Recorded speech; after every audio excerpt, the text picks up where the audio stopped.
Hello, everyone. Welcome back to another scary story. Your place where we uncover the darkest mysteries in a calming and reflective way. For the next hour, I want you to put on your earphones, put your phone face down, and close your eyes. Relax, and let this story take you to a world full of chills and mystery. I know you use this video to fall asleep, so before that, like the video and subscribe to the channel. Also, leave a comment sharing where in the world you're listening from. Now get comfortable and relax.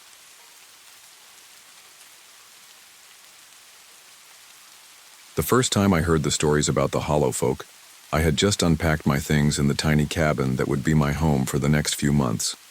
Blackbriar, Vermont, was the kind of town that felt frozen in time. The buildings were worn down, the streets were quiet, and the locals were friendly. If you didn't mind their odd silences and long searching looks. I was studying forestry, trying to complete my thesis on old-growth forests, and the Blackbriar woods were perfect for my research. The dense thickets, untouched by time, had stood for centuries. I was sure that if I could study them closely enough, I'd uncover secrets no one had ever documented. But Blackbriar wasn't just a quiet town. It had its legends. The Hollow Folk, they were called. The locals didn't talk much about them, but I could hear the whispers when they thought I wasn't listening. They said the Hollow Folk were settlers, people who had lived in the woods long before the town was built. In 1892, a brutal massacre had occurred, one that had driven them out of their homes. Some claimed the Hollow Folk didn't die. They were trapped, wandering the woods between this world and the next. I didn't believe it. Ghost stories were something to keep the kids entertained, something to pass the time. But the warning was always the same: stay out of the woods after dark. One evening I'd been working late in the field and the fog had started to roll in thick, swallowing up the narrow paths as it stretched its way through the trees. I figured I'd take a shortcut through Blackbriar Hollow, a place I'd passed by several times during the day. The dense trees seemed like they closed in on you there, the branches twisted and gnarled, their bark split like old scars. But I was tired, and the shortcut would save me a good 30 minutes of walking. The further I walked, the more I felt the weight of the silence pressing down on me. It wasn't just the usual quiet of the forest. It felt oppressive, as if the trees themselves were watching. I could hear the leaves rustling underfoot, the wind whispering through the branches. But there was something else there. Something. That's when I saw them. 3 figures stood motionless beside a log cabin that shouldn't have been there.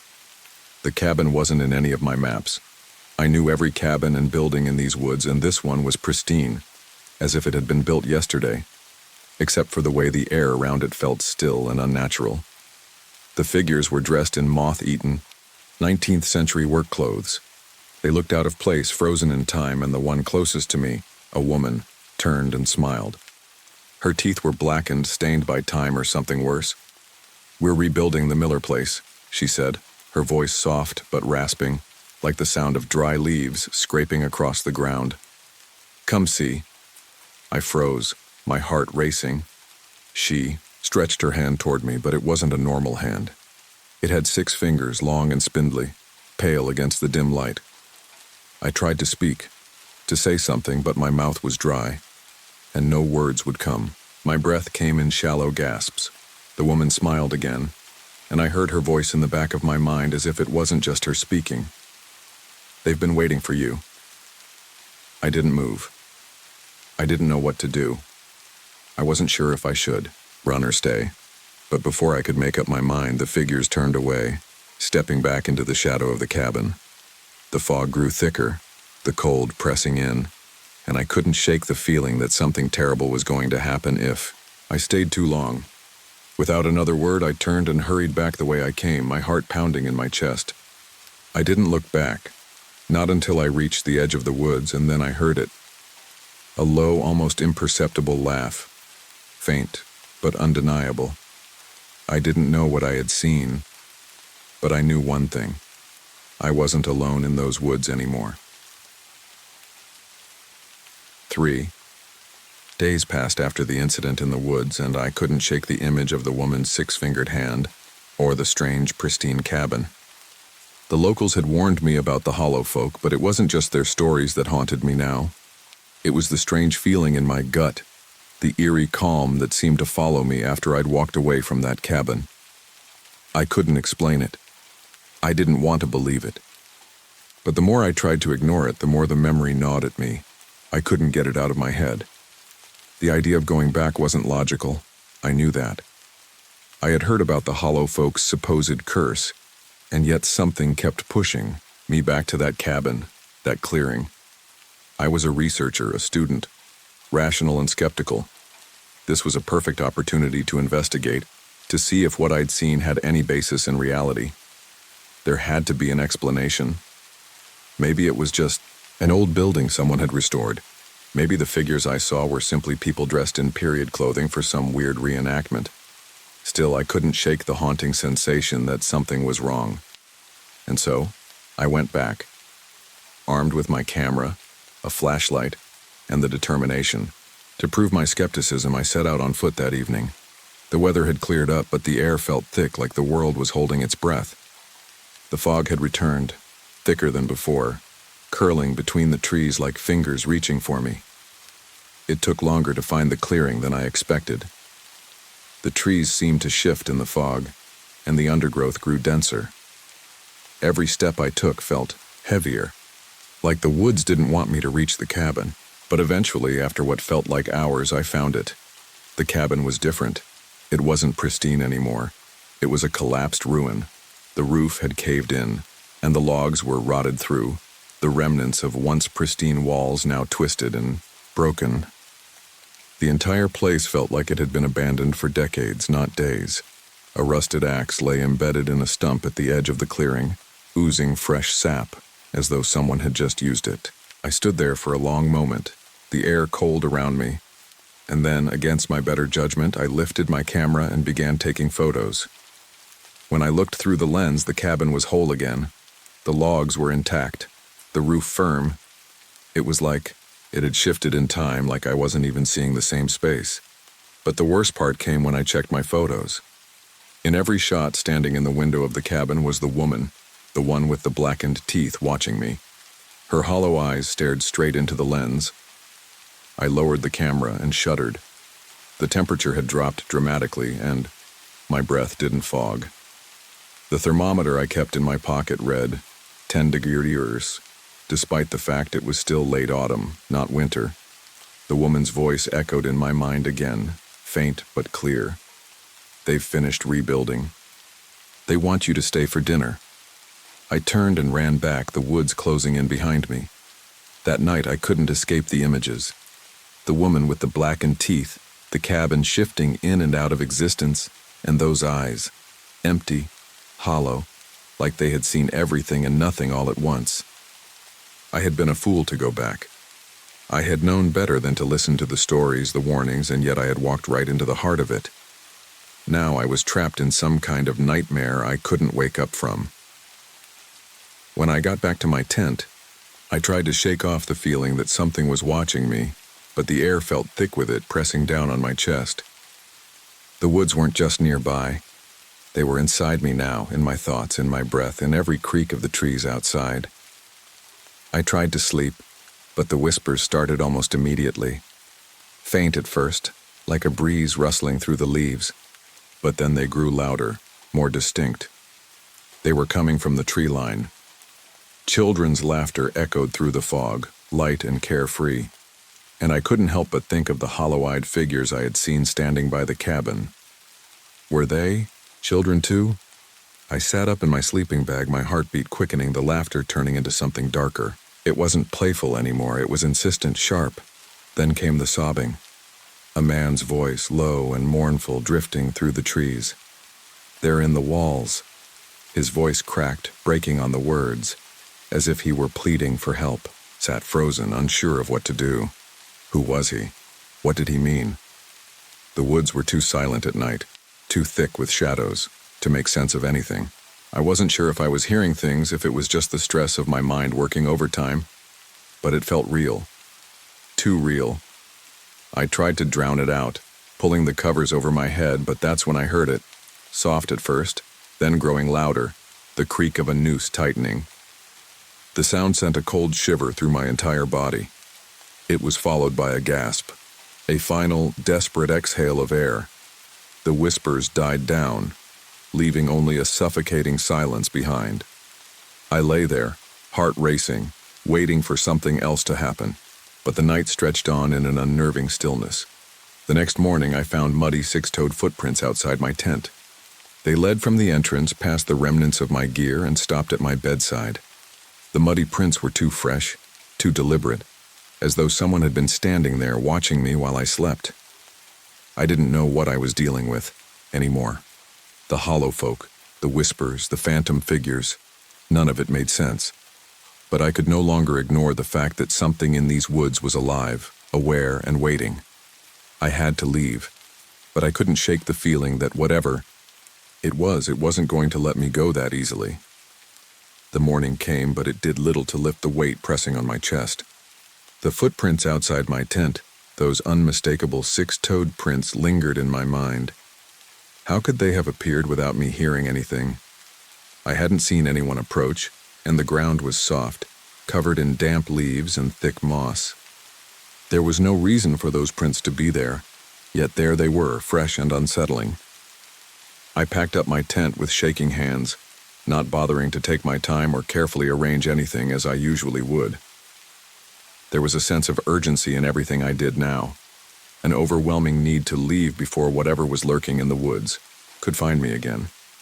But even as I rushed, I felt it, the eyes on the back of my neck, the feeling of being watched. The hollow folk were close. I could feel it in every step, every crack of a branch underfoot. I didn't even bother checking the cabin site again. I knew better than to go back there, not after everything I had seen. But my curiosity gnawed at me. Was it just my mind playing tricks? Were the footprints just an odd coincidence? Or had I really encountered something beyond explanation? Every rational part of me screamed that it was all some kind of hallucination, stress, exhaustion, paranoia from being in the woods too long. But the other part, the part that couldn't ignore the chill in the air, knew the truth. I decided to head back to town and report everything to my thesis advisor, Professor Harris. The road back was long and winding, cutting through stretches of forest that looked even darker in the daylight. The weight of the trees pressing in on either side of me felt suffocating now. I couldn't shake the thought that the woods were following me, that whatever I had disturbed out there had marked me and now it wouldn't let me go. When I finally arrived in Blackbriar, I went straight to Professor Harris's office. He wasn't in at first, so I sat in his waiting area trying to calm myself. I needed a fresh perspective, someone who wasn't involved in my own spiraling thoughts. Harris was the only person who could make sense of what I'd seen, or at least tell me I was overreacting. He walked in after a few minutes, his face brightening when he saw me. "Ethan, good to see you. How's the research coming along?" I didn't answer right away. I couldn't. My mouth was dry. I looked at the professor, my thoughts swirling in a storm of confusion and fear. "You wouldn't believe me if I told you," I finally said. "But something is wrong in the woods. Something isn't right." His smile faded when he saw the look in my eyes. "What happened, Ethan?" he asked, his voice suddenly serious. I took a deep breath, trying to steady my shaking hands. "I think I've been chasing a ghost and now it's chasing me." When I told him everything, the strange cabin, the woman with 6 fingers, the whispers in the night, the footprints, he didn't laugh. He didn't dismiss me. Instead, he leaned back in his chair, his expression darkening. "Blackbriar isn't just haunted by the past, Ethan," he said quietly. "It's cursed. The hollow folk, they were never supposed to be disturbed. And now that you have, they're not going to let you go." The words hung in the air like a death sentence, and, for the first time since I arrived in Blackbriar, I understood the true weight of what I had stumbled into. The hollow folk weren't just stories, they were real, and they had noticed me. I wanted to leave, to run as far away from Blackbriar as I could, but I knew it wasn't that simple. The curse had been awakened, and now I was part of it. There was no escape. That night, I couldn't shake the feeling of being hunted.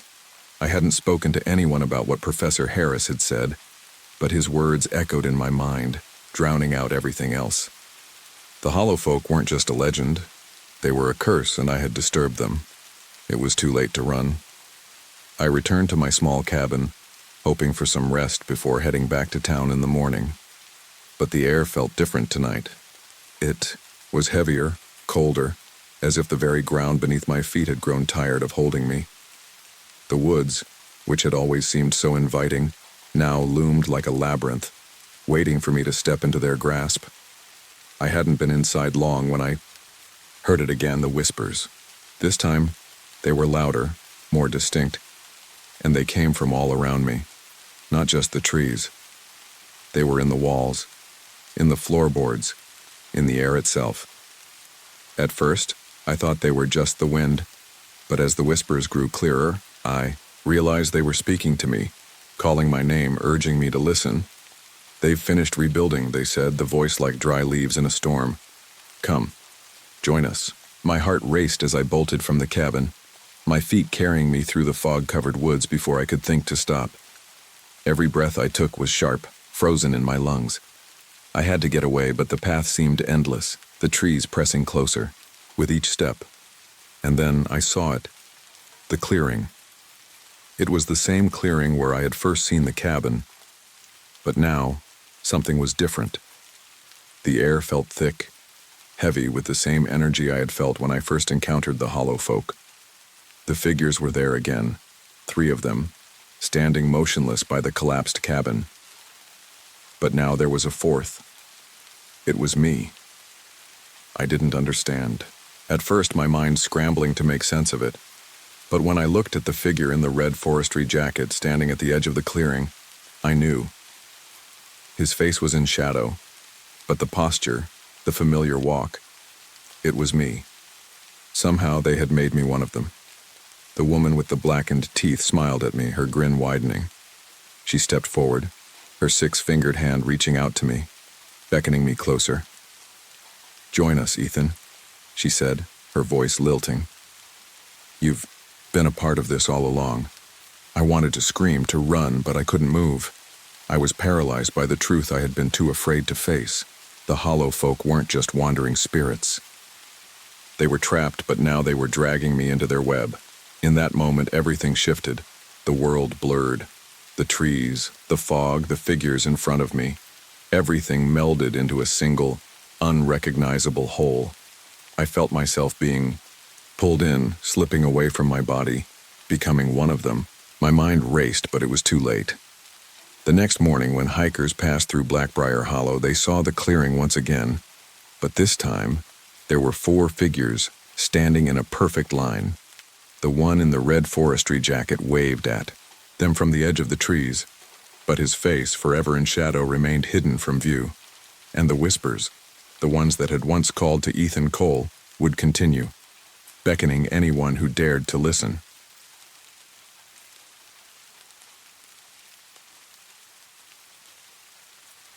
It's funny how, when you're desperate, you'll take anything. You'll overlook the red flags, ignore the warnings, and convince yourself that the decision you're making is just a means to an end. That's what I told myself as I signed the lease for Blackwell House in Ravenshade, Vermont. I didn't know then that my desperation would lead me into something far worse than just a bad living situation. I had always dreamed of escaping the city, and when Marcus and I found ourselves stuck in a rut, no money, no job prospects, and no real direction, I figured moving to some small town in Vermont could give us a fresh start. The Blackwell House, a crumbling Victorian in a forgotten corner of Ravenshade, was cheap, or at least seemed to be. No one in the town seemed to want it, and that should have been the first sign. The agent who showed us around didn't seem to care much. The house had been abandoned for decades, with no one living in it for nearly 100 years. It was large, imposing, and had that eerie, unsettling feeling that made your skin prickle. But I was too desperate to care. The walls creaked and groaned, and there was a musty smell that lingered in every room, but I told myself it was just old wood and dust. It wasn't until later that I would realize those sounds weren't just from age. They were from something else. When I first met the locals, I noticed their odd behavior. They spoke in hushed tones whenever they referred to the house, as if it was something to be feared. They would cross the street when we passed by, quickening their pace but never looking back. I brushed it off. After all, this was Vermont, quiet rural place where nothing ever happened, right? That's what I told myself anyway. I didn't know anything about the history of Blackwell House at the time, not the rumors of strange occurrences or the stories of the cultist Elias Blackwell and his followers. Not the fact that in 1923 Blackwell and his group slit their throats in the attic during a failed summoning ritual, their blood soaking into the floorboards. All of that had been buried in the past, hidden beneath layers of dust and cobwebs, only whispered about in the dark corners of the town. It didn't take long before the weirdness started. It was subtle at first, nothing more than flickering, lights and cold drafts that seemed to appear out of nowhere. But even then, something about the house felt off, like it was watching me. At night, I'd lie awake, staring at the cracks in the ceiling, wondering if the house had some kind of sentience, some dark intelligence that knew we didn't belong. And then, in the basement, we found the journal. We were down there one night, unpacking the last of the boxes, when Marcus noticed a loose brick in the far corner. He'd been poking around for a while, trying to find a good place to set up his studio, and he was always more curious than cautious. He pried the brick loose with a crowbar, and when he pulled it out, a small leather-bound book fell into his hands. The journal was old, ancient even. Its pages were brittle and yellowed, the edges curling as if they'd been exposed to something, more than just time. It had no title, but the cover was etched with something that looked like dried blood, a symbol I didn't recognize. Marcus flipped it open, and I could see the first few pages were covered in strange symbols and markings. "Hey, Lena, look at this," Marcus called out, his voice tinged with excitement. I walked over, peering over his shoulder at the book. The writing was in a language I couldn't understand, but then I saw the English words at the end of the page, scrawled hastily in a different ink. The title read, "The Prosperity Rite." "What's this?" I asked, more out of curiosity than concern. Marcus smiled, flipping to the next page. "It's a ritual," he said. "A summoning ritual for prosperity. Look, it says if we perform the ritual, we'll be granted wealth and fortune." I frowned. "You think this is real? This is probably just some kind of old superstition or something." But Marcus didn't seem to care. "What's the worst that could happen? It's just a stupid ritual, Lena. It's not like we have anything to lose." And that right there should have been my second warning. We did have something to lose, something more than just our lives. But I was young and naive, and Marcus was my best friend. I didn't see how we could go wrong. We were stuck in a dead-end town, trying to make sense of our lives, and here was a chance, however ridiculous, to get ahead. So we decided to perform the ritual. We gathered everything we needed: chalk, black candles, and a few other things I couldn't remember. I was skeptical, of course, but the desperation in Marcus's eyes made it hard to back out. I just wanted to feel like we were doing something, anything, to change our situation. The night we decided to perform the ritual, the house seemed to be holding its breath. The air grew thick with tension as we climbed the stairs to the attic, carrying the book and our supplies. The wind howled outside, and the trees seemed to press against the windows like dark fingers. We chalked the symbols on the floor, careful to follow the instructions in the book. 7 black candles were arranged in a circle, and we lit them one by one, watching the flickering flames as they cast long shadows against the walls. Then, we whispered the words, "Open the way. Feed the guest." For a moment, nothing happened, and then the air grew heavier, thick with the smell of something rotten. The candles flickered and snuffed out all at once, plunging us into darkness. A wet, clicking sound echoed from above us, deep in the attic. It was too late to turn back. It wasn't supposed to happen like this. I had figured that maybe we'd feel a little something, maybe a draft or an odd chill, but nothing like this. Nothing that could have prepared us for what followed. The attic was dead silent after the candles flickered out, and for a long moment, Marcus and I just stood there in the darkness, our breath shallow and quick. I could hear my heart pounding in my ears. The smell was thick now, like rotting meat mixed with something sweet and putrid, like sour milk gone bad. It burned in the back of my throat, making me gag, but I held it in. I didn't want to show Marcus I was scared. I could see him shifting, his hand clutching the book tightly, his face pale under the dim light of the moon streaming through the small attic window. "Did you hear that?" Marcus whispered, his voice shaking. I nodded, though my throat had gone dry. The sound was faint at first, almost like the creaking of floorboards above us, but then it came again. Louder, a heavy dragging noise, something slow and deliberate, like a wet cloth being scraped across the floor. And it was coming from the far corner of the attic. I froze. I wanted to move, to run, but my body wouldn't cooperate. It felt like the air itself had thickened, holding me in place, keeping me from moving. I glanced over at Marcus, who had gone rigid. His eyes were wide, his face flushed with terror, but he didn't speak. The dragging sound continued, louder this time. It was moving closer. I could hear it as clearly as I could hear my own heartbeat. I wanted to scream, but my voice was stuck, lodged in my chest like a lump of ice. I don't know how much time passed, but then it stopped. The room was silent again, save for the sounds of our breathing. The smell of rot seemed to cling to the air, and I could feel the temperature dropping, the warmth of my body quickly being replaced by a biting cold that made me shiver uncontrollably. "Lena," Marcus whispered, his voice barely audible. I think it's here." I didn't want to look, but I couldn't help myself. Slowly, I turned my head toward the far corner where the sound had come from, and that's when I saw it. It was just a shadow at first, a shape, blacker than the darkness around it. But as my eyes adjusted, I realized it wasn't just a shadow. It was moving. The shape was shifting, expanding, its edges swirling and flickering like smoke in the wind. It was growing, stretching toward us. I could see the outlines of something. In the darkness, something large, tall, and wrong.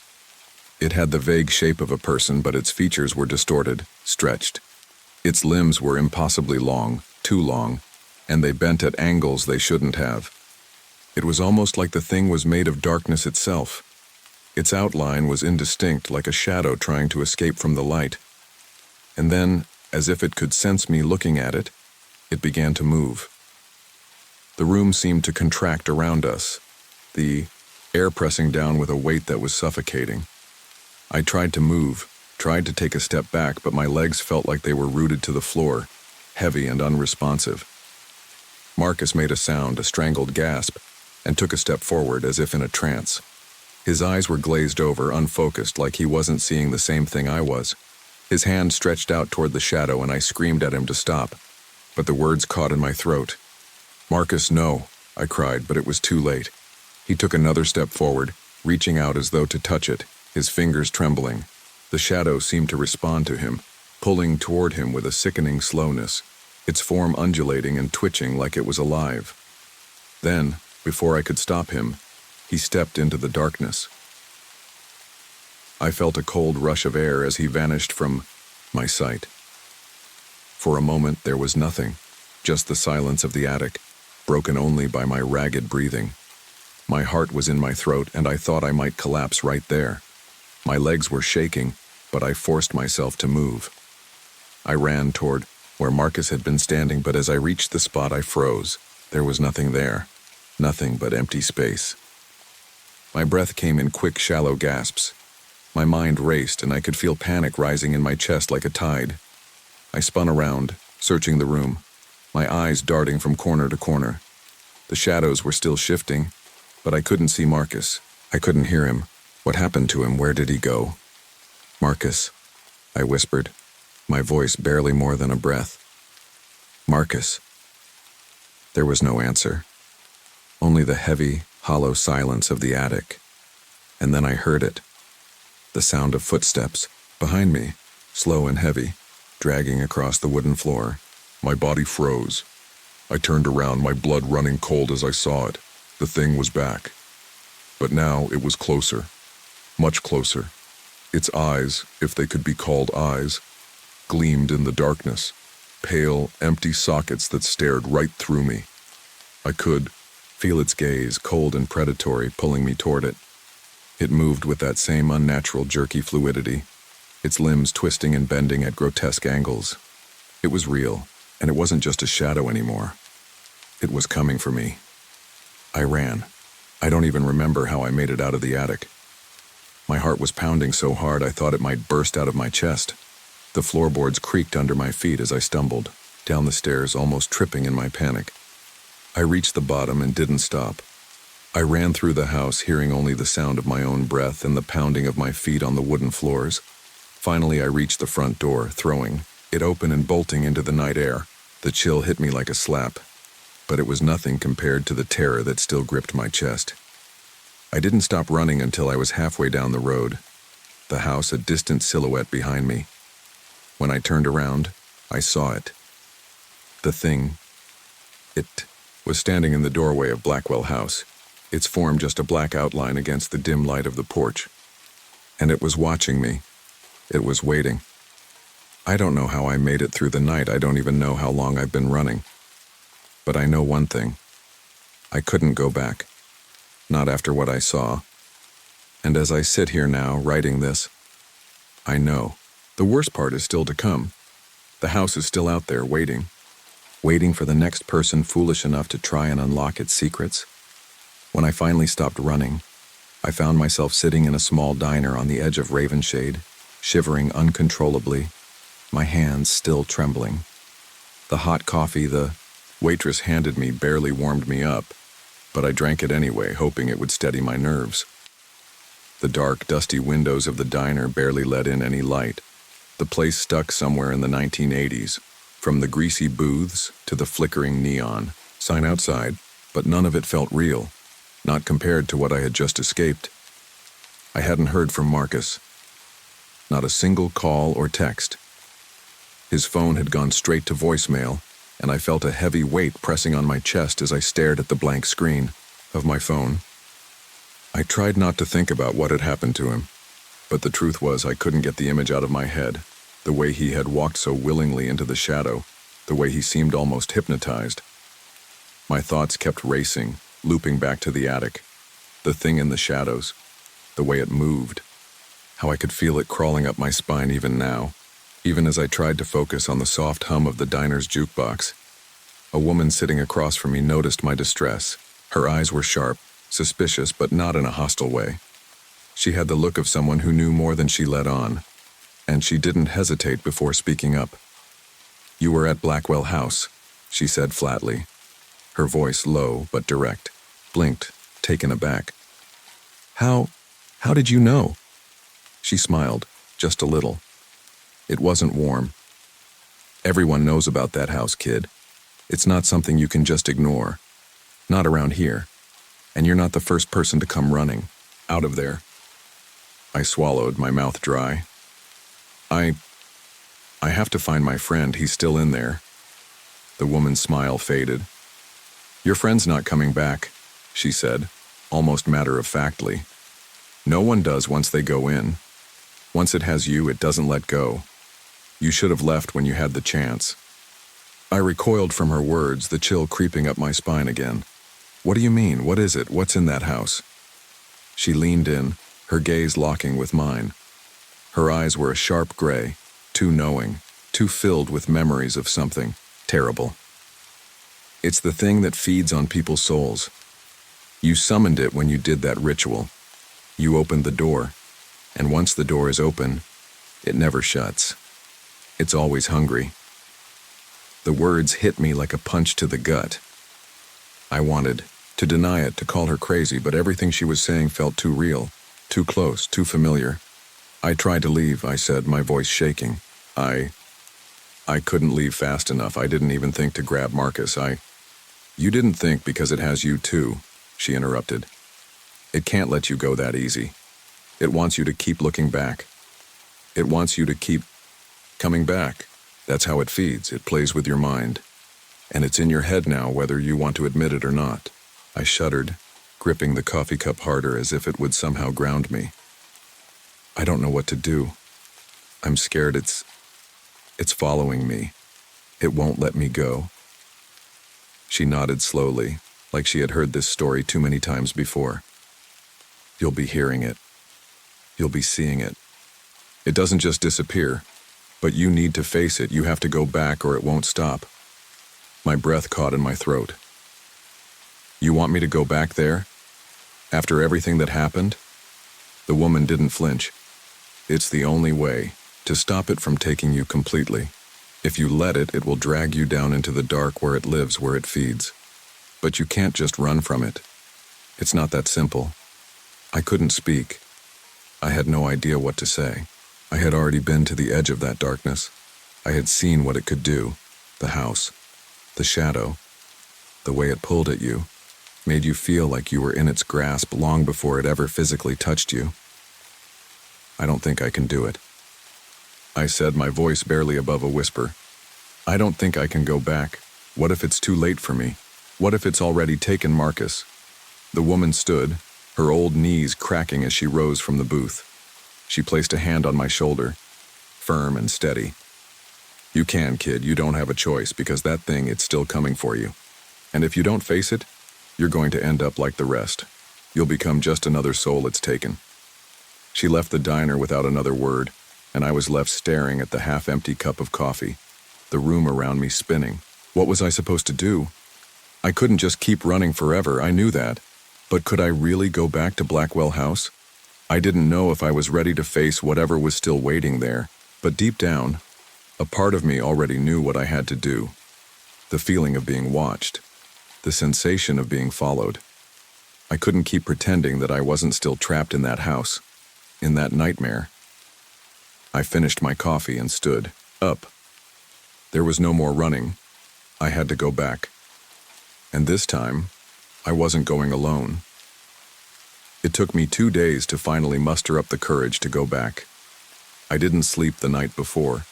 Every time I closed my eyes, I saw the attic door, slightly ajar, the shadows behind it breathing, waiting for me to return. I couldn't shake the feeling that something was moving inside my skull, like the house itself was in my head, whispering, tugging at me.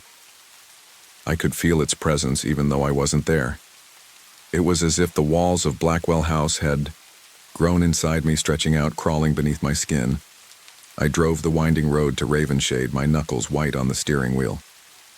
The air in the car was thick with dread, and the windows were fogging up as if the cold of Blackwell House had already started to seep through. As I got closer to the town, the familiar stretch of fog began to settle over the road like a shroud, making everything feel distant and muted. The town itself was dead quiet, silent in a way that only small, forgotten places can be. I felt the weight of it, like it was trying to keep me there. When I arrived at the house, nothing had changed. It stood, just as it had the first time. I saw it, dilapidated, its once proud facade crumbling, the windows like empty eyes staring out at me. The wind howled through the branches of the overgrown trees, carrying with it the scent of decay. For a moment I just sat in the car, staring at the place that had once seemed so uninviting but now felt like an anchor pulling me back into its orbit. I thought of Marcus. He'd texted me that he had done what the thing wanted, that he had made the deal. But now I wasn't so sure. His message had come through garbled, almost as if it had been sent from a place beyond the physical. And the more I thought about it, the less I believed his words. What if Marcus hadn't made the deal? What if he was still out there, trapped somewhere in the house, feeding the thing just like it had wanted? I took a deep breath, trying to steady my shaking hands as I reached for the door. The house seemed to swallow me the moment I stepped inside.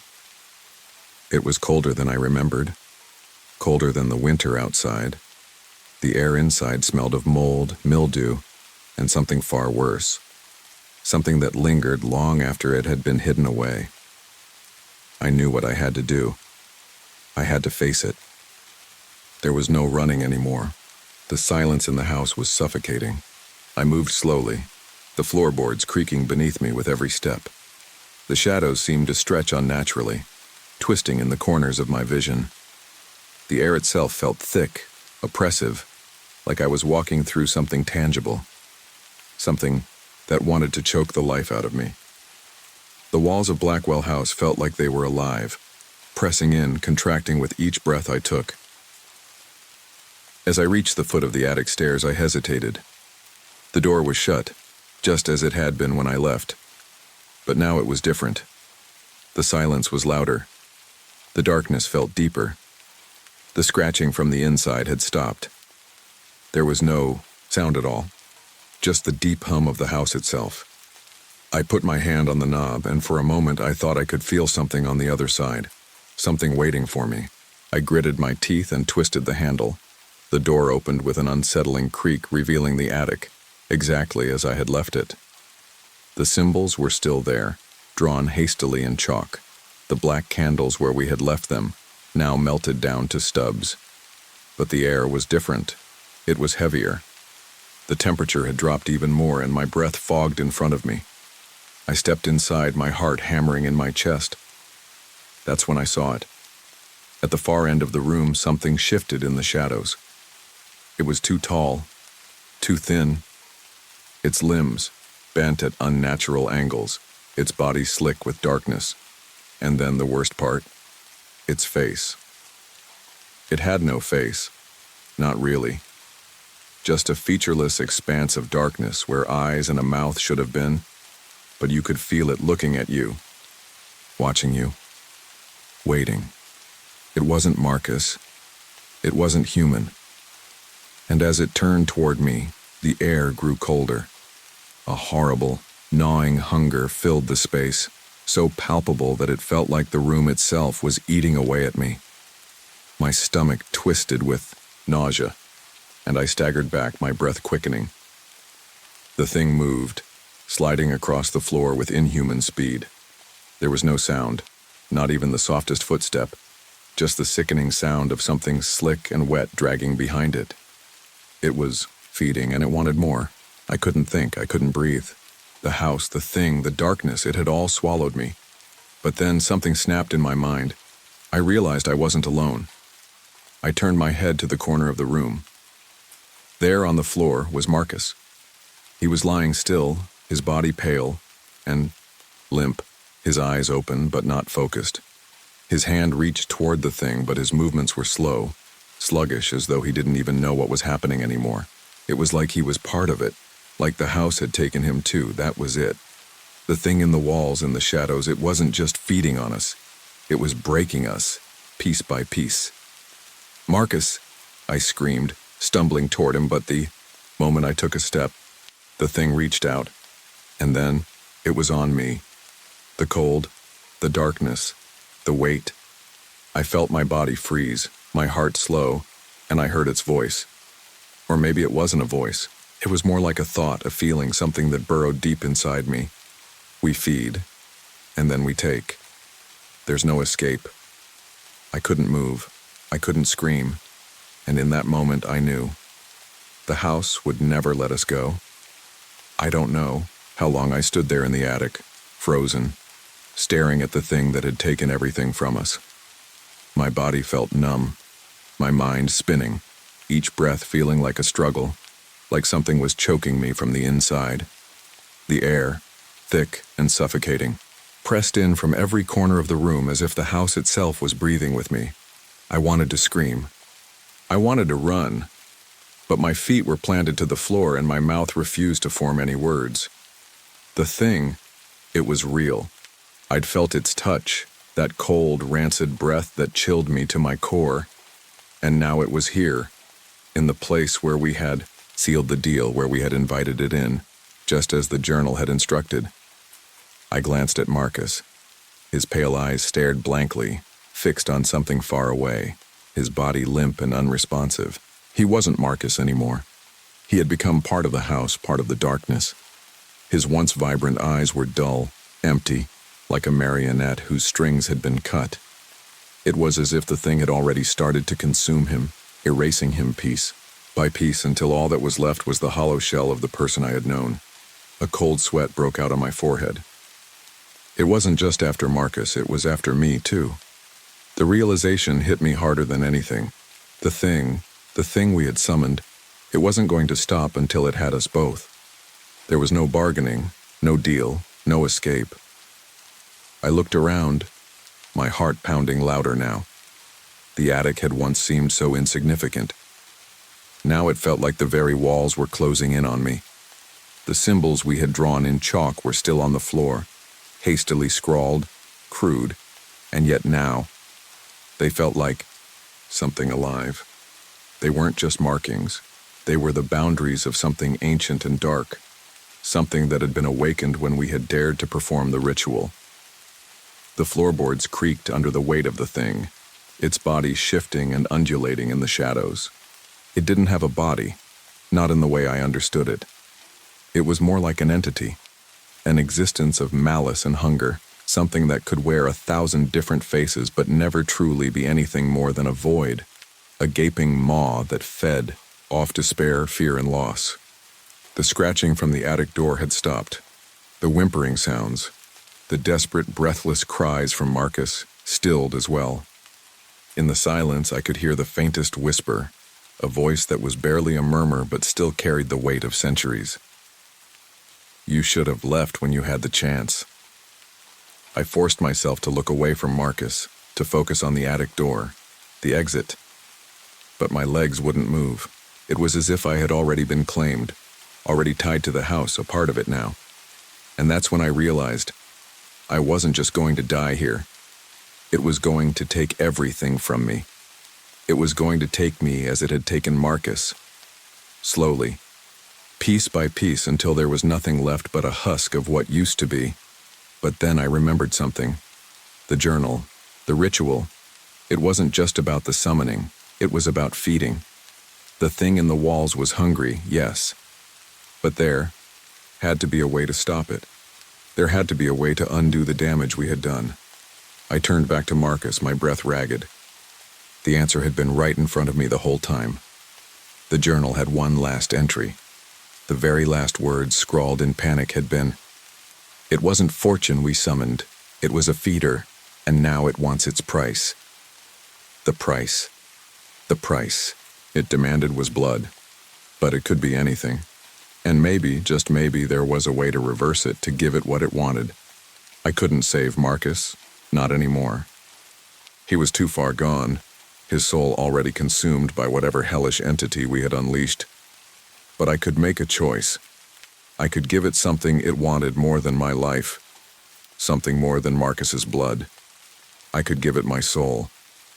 I knelt beside him, my hands trembling as I reached for the kitchen knife.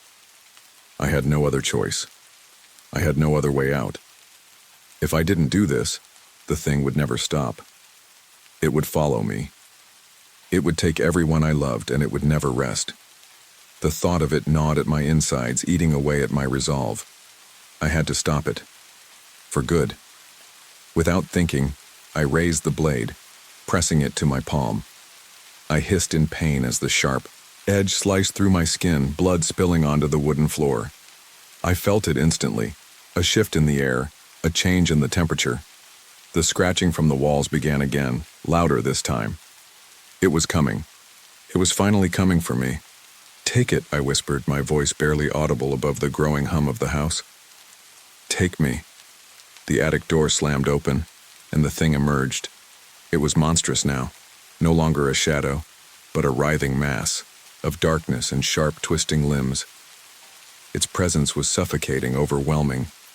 It surrounded me, pressed in close, its cold breath turning my blood to ice. But this time I didn't run. I didn't scream. I closed my eyes and offered myself. Willingly a sacrifice, and then it was over. The house is still there in Ravenshade. It stands in the fog, waiting for its next victims. The neighbors say it's abandoned, but they don't know. Not really. They don't know about the walls or the attic or the thing that waits for someone to walk in and make the same mistake. We did. Marcus didn't make it out, neither did I. The house is hungry, and it always will be.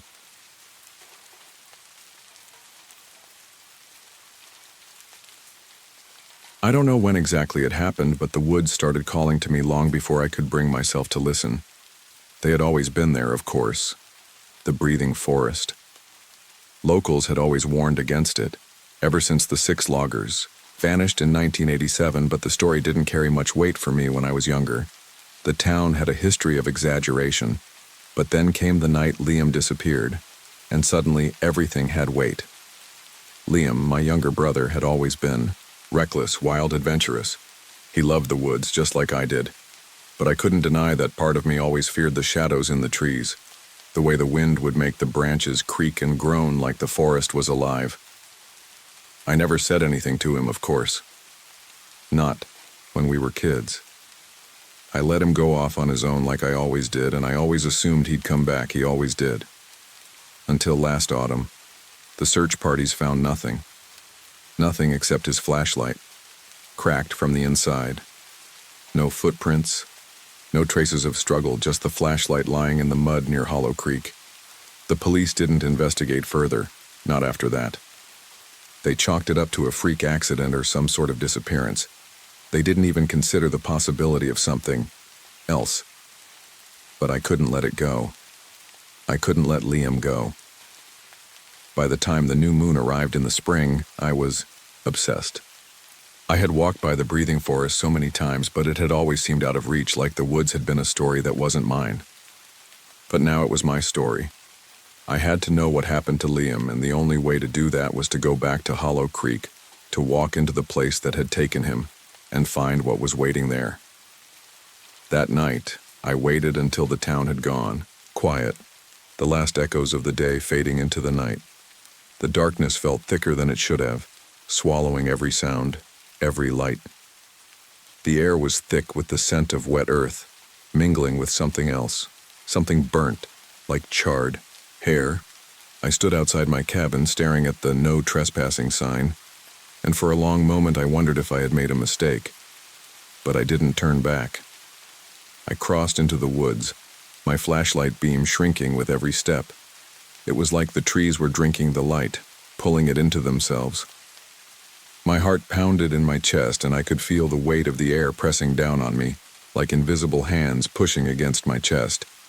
The deeper I went, the heavier the air felt. I couldn't explain it. There was something wrong with the atmosphere, something pressing, a suffocating pull. It was almost like the forest itself was aware of me. And then came the voice.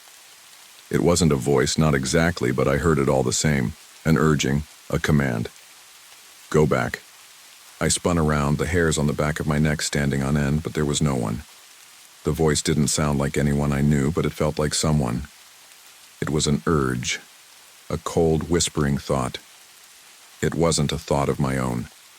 I forced myself to keep moving, my legs trembling with the effort. When I finally reached the creek, the world around me seemed to hold its breath. And that's when I saw them. 3 figures stood waist-deep in the water, their bodies unnaturally still. They were wearing tattered clothes that looked like they belonged to the 19th century.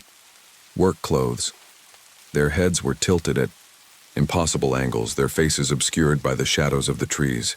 They didn't move, not a single twitch. I took a step forward, compelled by something I couldn't explain. Then their mouths began to move in unison, but the words didn't come from them. They came from behind me. You shouldn't be here. I felt my body freeze, as if the very air around me had solidified. I wanted to scream, to run, but my legs wouldn't move. The fear wasn't just in my mind, it was in my body, locking me in place. And then I saw him, Liam. His pale face grinned at me from between the trees, his eyes hollow, too wide. He waved at me, and my heart stopped. I didn't stay long enough to understand. The force of the fear broke through me, and I ran, sprinting through the woods, stumbling in the dark, but I couldn't escape the feeling that Liam wasn't gone. I didn't know what had happened to him, but I knew one thing, for sure. The forest had claimed him, and now it was calling me too. The drive back to town that night was a blur. My headlights cut through the thick fog as I sped down the winding road, my hands white-knuckled on the steering wheel. My breath came in shallow gasps, the cold air hitting me with every exhale. I wasn't sure what I just experienced, but I knew it was real. It wasn't a nightmare or a hallucination. The things I saw, the figures in the water, Liam's grinning face, I could feel them still, like a lingering presence that wouldn't leave, even as the miles between me and Hollow Creek grew. I pulled up to my small house just outside of Blackthorn, my heart still racing in my chest. I was exhausted physically and mentally, but I couldn't sleep. Not after what happened. I knew I should have gotten some rest, but the weight of what I'd seen kept me awake. The truth settled deep in my bones. The woods weren't just something I could walk away from. I wasn't sure what was worse, that I had seen them or that I wasn't sure I wanted to leave. I tried to convince myself it was just the forest playing tricks, that the fear of what happened to Liam had driven me mad. But deep down, I knew better. The pressure in the air, the whispers from behind me, the coldness of the water. I had been in the presence of something that didn't belong in this world. It was something older, something darker. When I got inside my house, I didn't bother turning on the lights. The silence felt like it was closing in on me. I fumbled for my keys, barely able to keep my hands steady. I threw my backpack down, in the living room, and that's when I noticed it. At first, it was so small, so subtle that I might have missed it if I wasn't already on edge. A muddy footprint.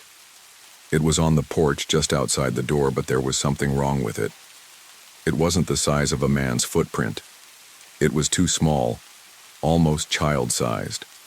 And when I looked at it closer, I saw something even more unsettling. The foot had 6 toes. I stood frozen, my stomach sinking as the realization hit me. I hadn't left anything outside that could explain the mark. I hadn't been to the woods since I came back. So how could there be a muddy footprint at my door? The chilling memory of the footprints from the creek flashed in my mind. They had been small, too. Just like this. I quickly slammed the door shut, locking it behind me. I tried to shake the image from my mind, but it wouldn't go away. The sensation of being followed only grew stronger, like someone, or something, was waiting just outside. Needed to focus. I needed to think. I walked to the bathroom to splash some water on my face, hoping the coolness would snap me out of the fog. But when I turned on the faucet, the smell hit me. Rotting leaves, wet and stale, just like the air, by the creek. I staggered back, my pulse spiking. My closet door creaked, and I knew immediately that something wasn't right. I didn't dare open it. I could feel my heart pounding in my chest as I backed away slowly, trying not to make a sound. But it was too late. The sound came again, a soft tapping. At first it was so light I thought I had imagined it. But then it came again, louder this time. 3 slow knocks, followed by 3 quick ones. Knock, knock, knock, knock, knock, knock. It was coming from inside the walls. I froze, panic rising in my throat. The knock sounded too deliberate, too rhythmic, too familiar. It was the same sound I had heard that night in the woods. The same pattern. My eyes darted around the room, landing on the small mirror above the sink. My reflection blinked. I didn't. I stepped back from the mirror, my breath catching in my throat. My reflection wasn't just blinking, it was moving on its own. It stared at me for a moment before I realized something terrifying. It wasn't me staring back. The figure in the mirror wore my face, but its eyes were hollow, empty. Liam, the whisper echoed through my mind. I wanted to scream, but my voice failed me. I backed away, stumbling toward the door, but my reflection didn't move with me. It stayed there, smiling, grinning, just like the figures in the water. I couldn't tear my eyes away. I ran. I couldn't be in that house anymore. The walls felt too close, the air too heavy. I grabbed my coat and bolted out of the door, not even locking it behind me. I didn't care. I ran down the street, not sure where I was going. I didn't know how long I ran, but the pounding of my feet on the gravel was the only sound that seemed real anymore. I collapsed outside, gasping for breath, and looked back at my house. I knew I couldn't go back. I had to find answers, but I wasn't sure if I was ready for what I might find. The woods weren't finished with me yet. They had started with Liam, but now they were coming for me. And the worst part? I was starting to believe they would never let me go. The days after I ran from my house were a blur, a mixture of restless nights and constant, overwhelming fear. I couldn't sleep, I couldn't focus. Every moment of every day was consumed by the question of what had happened to Liam and what had followed me home from the woods. I knew I couldn't just ignore it any longer. There had to be an explanation, something I could find to make sense of it all. If I didn't find the truth, I was going to lose my mind. I went to the town archives the next morning, hoping that maybe, just maybe, I could dig up something that would give me a clue. I had been to the town library before, but I hadn't really paid attention to the older records, the ones from before Liam's disappearance. I figured they were irrelevant, that everything that happened in Blackthorn was in the present, or at least in the memories of people who still remembered the past. But I needed answers, and I didn't trust my own memory anymore. It was all slipping away too fast, unraveling like threads from an old sweater. The smell of old paper hit me as soon as I stepped inside. The library was quiet, but I could feel the weight of it, the dust of history hanging in the air. I approached the main desk where Ruth, the librarian, sat. Ruth had been working here for years. She remembered every detail of Blackthorn's history. I had never thought to ask her about the old stories, but today I felt desperate enough to try. Ruth, do you have any records? Anything about Hollow Creek? About disappearances in the woods? I asked, my voice shaking, even though I tried to keep it steady. She looked up at me slowly, her eyes narrowing. Ruth wasn't the type to get easily rattled, but there was something in the way she looked at me now, like she knew exactly what I was asking, but wasn't sure if she should answer. You've been asking the wrong questions, Ethan, she said softly, almost to herself. The breathing forest has a history, but it's not one anyone talks about much. You're digging into something people have tried to forget for years. I don't care anymore, I said, leaning forward. I need to know what happened to my brother. I need to know what's been happening in that forest for all these years. Ruth hesitated, then sighed. You'll find the truth, but you won't like it. It's in the records, but you'll see. It's a story no one wants to remember. She handed me a large leather-bound book worn at the edges, its pages yellowed with age. These are the archives of Blackthorn from the early 1900s. You should start there. I took the book from her hands and settled into a corner of the library, away from prying eyes. The first few pages were nothing but old census records, town, events, births, and deaths. But then I found something. It was an entry from 1923, and it read, "The Hollow Folk, settlers who lived near Hollow Creek, pale things, smiling things. They mimicked voices, spoke with familiar tones, but they were not human. They were something else, something older. Every 30 years, someone vanishes near the creek. The last one, a child. The town has moved on, but the woods have not." My stomach churned as I read the words again. It was almost exactly like what I had seen. The figures in the creek, the voices, the feeling of something other lurking just beyond the trees. But it didn't end there. The next entry, a child's drawing, was tucked into the pages, yellowed and faded. It depicted a door in the trunk of an oak tree surrounded by stick figures reaching out toward it. I stared at the drawing, a chill creeping down my spine. This was no coincidence. This was no ghost story. These were the Hollow Folk. The same. Things that had taken Liam. The same things that had been calling to me, whispering my name.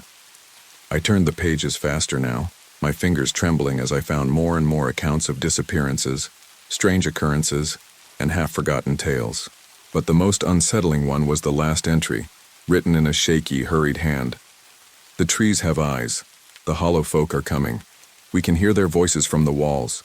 They want to take us too, but we will not go." I slammed the book shut, my heart racing.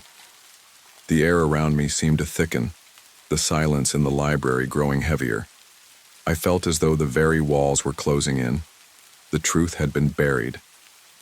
The breathing forest wasn't just a forest. It was a place of waiting. The Hollow Folk had been there for years, and now it seemed they were coming back. And they weren't just taking anyone. They were calling people into the woods, pulling them under the earth, trapping them in a place between worlds. My mind was reeling, trying to make sense of it. The more I thought about it, the clearer it became. Liam had been taken by the same things that had taken the loggers in 1987. They hadn't been lost. They hadn't vanished by accident. They had been claimed, and now I was next. That night I woke up to the sound of knocking. 3 slow knocks followed by 3 fast ones. I didn't need to get out of bed to know where it was coming from. It wasn't the door or the walls. It was coming from inside. Me. The forest had claimed me. It had called to me through the soil, through the roots, through the very fabric of the air. And now, I knew I had become part of the story, and the hollow folk weren't finished with me yet. The knocking didn't stop. It wasn't just the sound of wood against wood, the subtle creaks of an old house settling. No, this was different.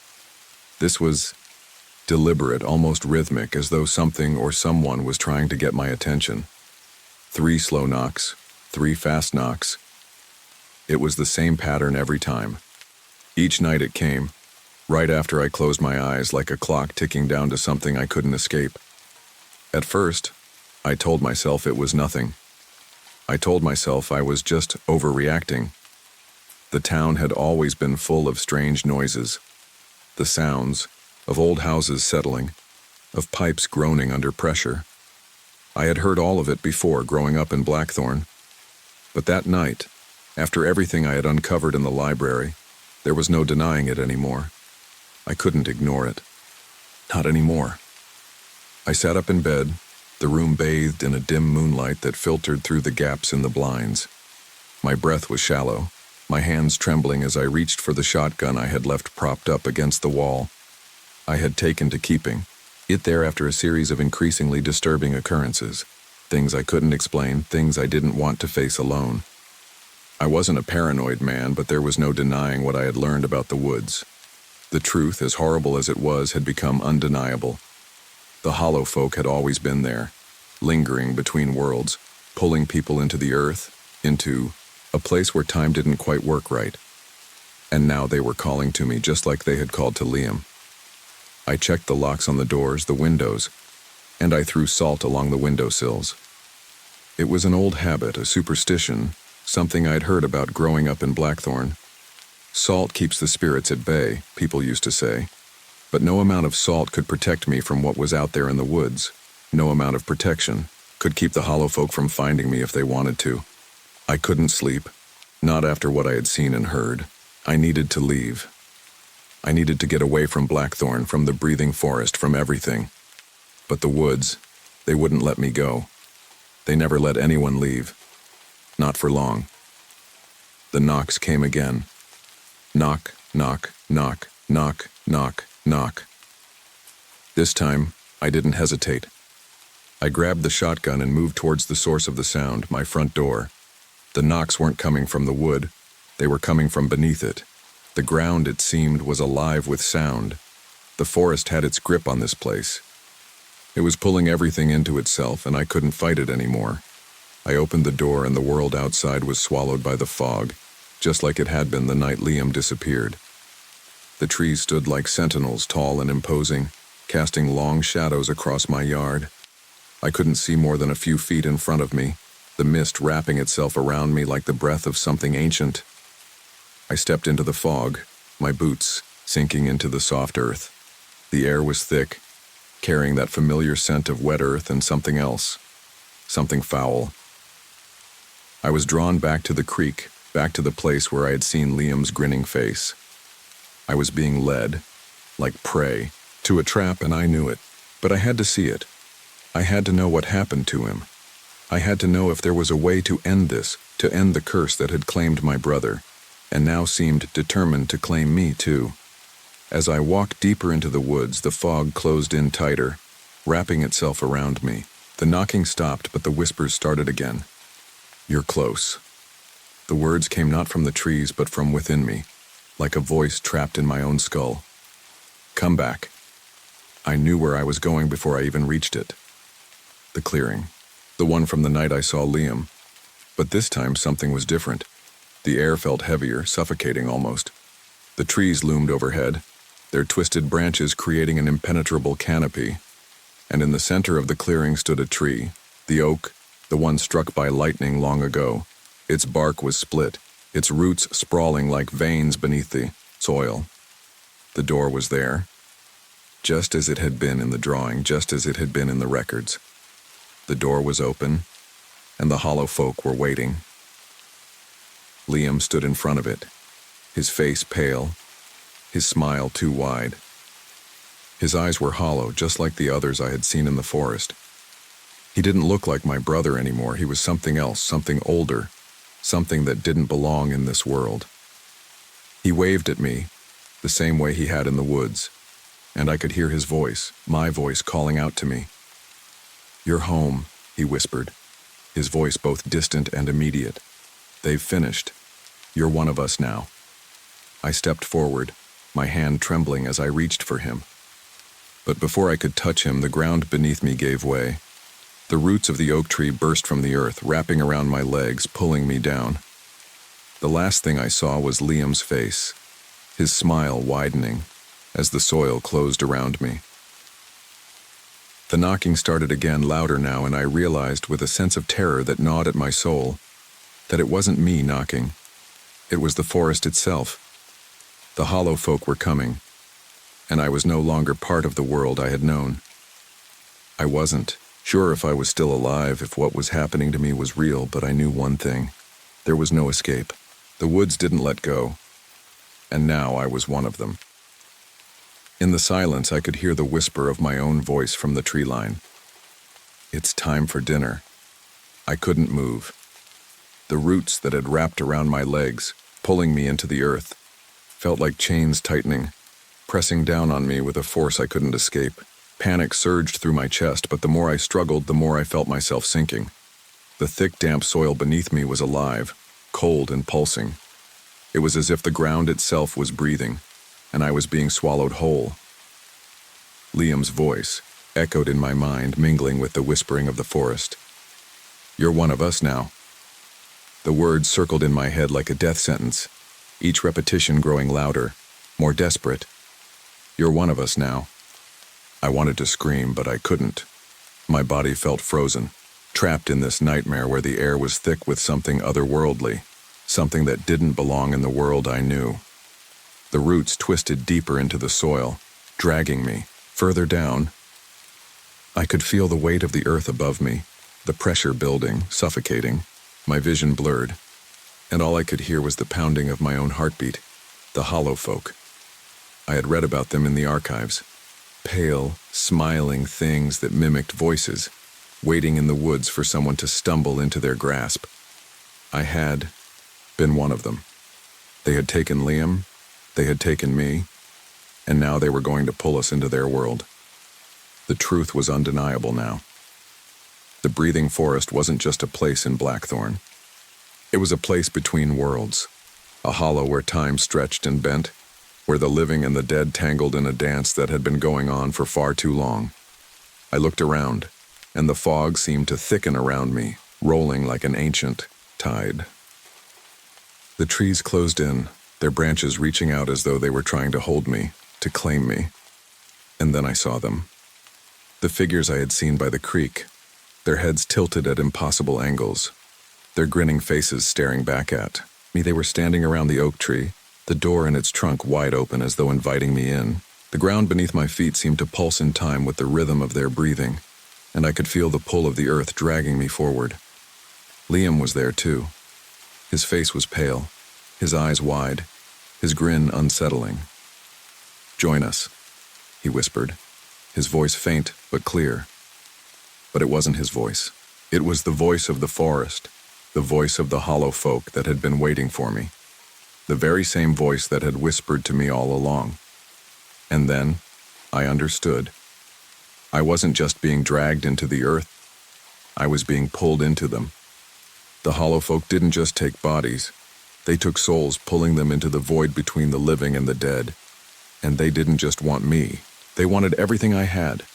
My memories, my thoughts, my very essence. I screamed. I wanted to fight, to break free, but I could feel the roots digging deeper into my skin. The forest was too strong, too ancient. I closed my eyes and tried to push the panic out of my mind, but the air around me felt colder, the weight of the forest pressing down on me with every passing second. I could hear the soft, mocking laughter of the hollow folk as they circled me, the trees around me creaking in response. And then, the strangest thing happened. The knocking. At first, it had sounded like it was coming from the walls of my house, but now in the clearing it was coming from everywhere. The sound was louder, faster, more urgent. 3 slow knocks, 3 fast knocks, like a heartbeat pulsing through the ground, through my body. The knocking wasn't just a sound. It was a call, a summons. I realized then that it was my own voice. It was my knocking. I had become part of the hollow. I had become part of their world. The trees bent inwards, the door in the oak tree wider now, and I could feel the pull growing stronger. It wasn't just the hollow folk who had claimed Liam. It was the forest itself, the earth, the roots that ran deep beneath Blackthorn. They didn't just take lives, they consumed them, swallowed them whole. And now, they were going to consume me too. I closed my eyes and I let the darkness take me. I felt myself sinking further, deeper into the earth. I wasn't sure if I was still alive or if I had crossed into something else. But I didn't care. The forest had claimed me. And as the knocking echoed through the trees, I heard Liam's voice one last time, faint and distant. "You're home, Ethan." And then the world went black. Some nights, they say, the knocking can still be heard at Blackthorn Crossing. If you stand near the breathing forest with the fog thick and the air heavy, you might hear it too. 3 slow knocks, 3 fast knocks. A rhythm, a pattern as old as the trees themselves. And if you listen closely enough, you might hear something else.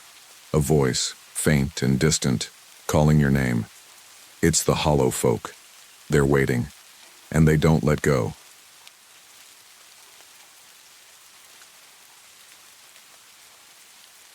I remember the first time I truly realized something was wrong with the house at 217 Hemlock Drive. I was only 8 years old, but it's a memory that stayed with me, sharp and clear, as if it happened just yesterday. The house was an old 1950s colonial, a typical 2-story house with white siding and dark shutters. On the surface, it looked like something out of a picture book, the kind of place you could imagine playing in with your friends, running through the yard, riding bikes in the driveway. But the house always felt different to me. There was something about it, something in the air. It wasn't the kind of place that invited you in. It was like the house had secrets, things it was keeping from us. And then there was the basement. I hated the basement more than I hated any other part of the house. It wasn't that it was scary in any obvious way. It wasn't like the kind of creepy basements you see in horror movies, full of cobwebs and broken furniture. No, it was just cold and dark. The moment you stepped down into it, you could feel the temperature drop. The dim light bulb hanging from the ceiling only half illuminated the small cement floor, casting long, eerie shadows across the walls. The linoleum was yellowed and worn, the tiles cracked in places where the foundation had shifted over the years.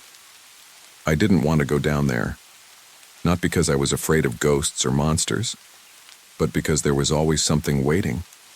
Was only supposed to be down there for a few minutes, rummaging through boxes to find my action figures. The basement had become my secret hideout for playing, the kind of space where I could lose myself for hours. Noah, my older brother, would usually be outside, lost in his own world. But that afternoon, he was upstairs doing his homework. It was just me in the basement. As I reached for my Star Wars action figures in one of the cardboard boxes, I felt a slight pressure on my chest. Not physical pressure, but something heavier, like the air around me had thickened. It wasn't unusual, just the house's creaks and groans as it settled. I grabbed my figures, tossed them on the floor, and started to play. But as I did, I noticed something odd. The figures weren't where I'd left them, not all of them anyway. When I'd come down earlier that day, I had set my action figures in a loose circle on the basement floor, next to a stack of boxes. I always played the same way, setting them out in various formations, one figure kneeling, others standing in a defensive stance. But now they were arranged differently. The figures were facing the coal chute. I froze. I had no explanation for it. I hadn't touched them. Noah hadn't been down yet. No one had. So how had they gotten moved? I told myself it was nothing. I was just being paranoid. I picked up the figures and put them back in the center of the floor, far from the chute. But then, as I turned to pick up one last figure, I heard something behind me. A low, wet clicking sound. It came from behind the furnace. At first, I thought it was the pipes, maybe some old water lines in the wall that had shifted with the temperature. But this sound was different. It wasn't the usual creak or groan of old wood settling. It was like someone was testing their jaw, like something was behind the furnace, moving its mouth. The hair on the back of my neck stood up, and I felt a cold chill rush over me. It wasn't the usual cold that came from the basement. It was something deeper, something wrong. I didn't turn around. I couldn't. The clicking continued. Slow, deliberate. It seemed to be getting closer. My heart hammered in my chest, and I wanted to call for Noah, but my voice felt trapped in my throat. The basement was suddenly impossibly silent, except for that sound. Click, click, click. And then it stopped. I don't know what made me finally move. Maybe it was the sound of my own breath, shallow and panicked. Or maybe it was just the feeling that something wasn't right. I didn't turn back. I bolted up the stairs, slamming the basement door behind me and locking it. For the rest of the day, I tried to push the incident from my mind. I didn't tell Noah. I didn't tell Mom. But that night, when I lay in bed staring at the dark ceiling, I couldn't shake the feeling that something had followed me upstairs, and that something was still waiting in the basement. I never wanted to go down there again, but I knew I would have to, because the basement wasn't just cold, it was calling me, and no matter how hard I tried to ignore it, I knew that I wasn't done with it yet. The second incident happened when I was 9, and it's the one that made it impossible to ignore what was happening in that house.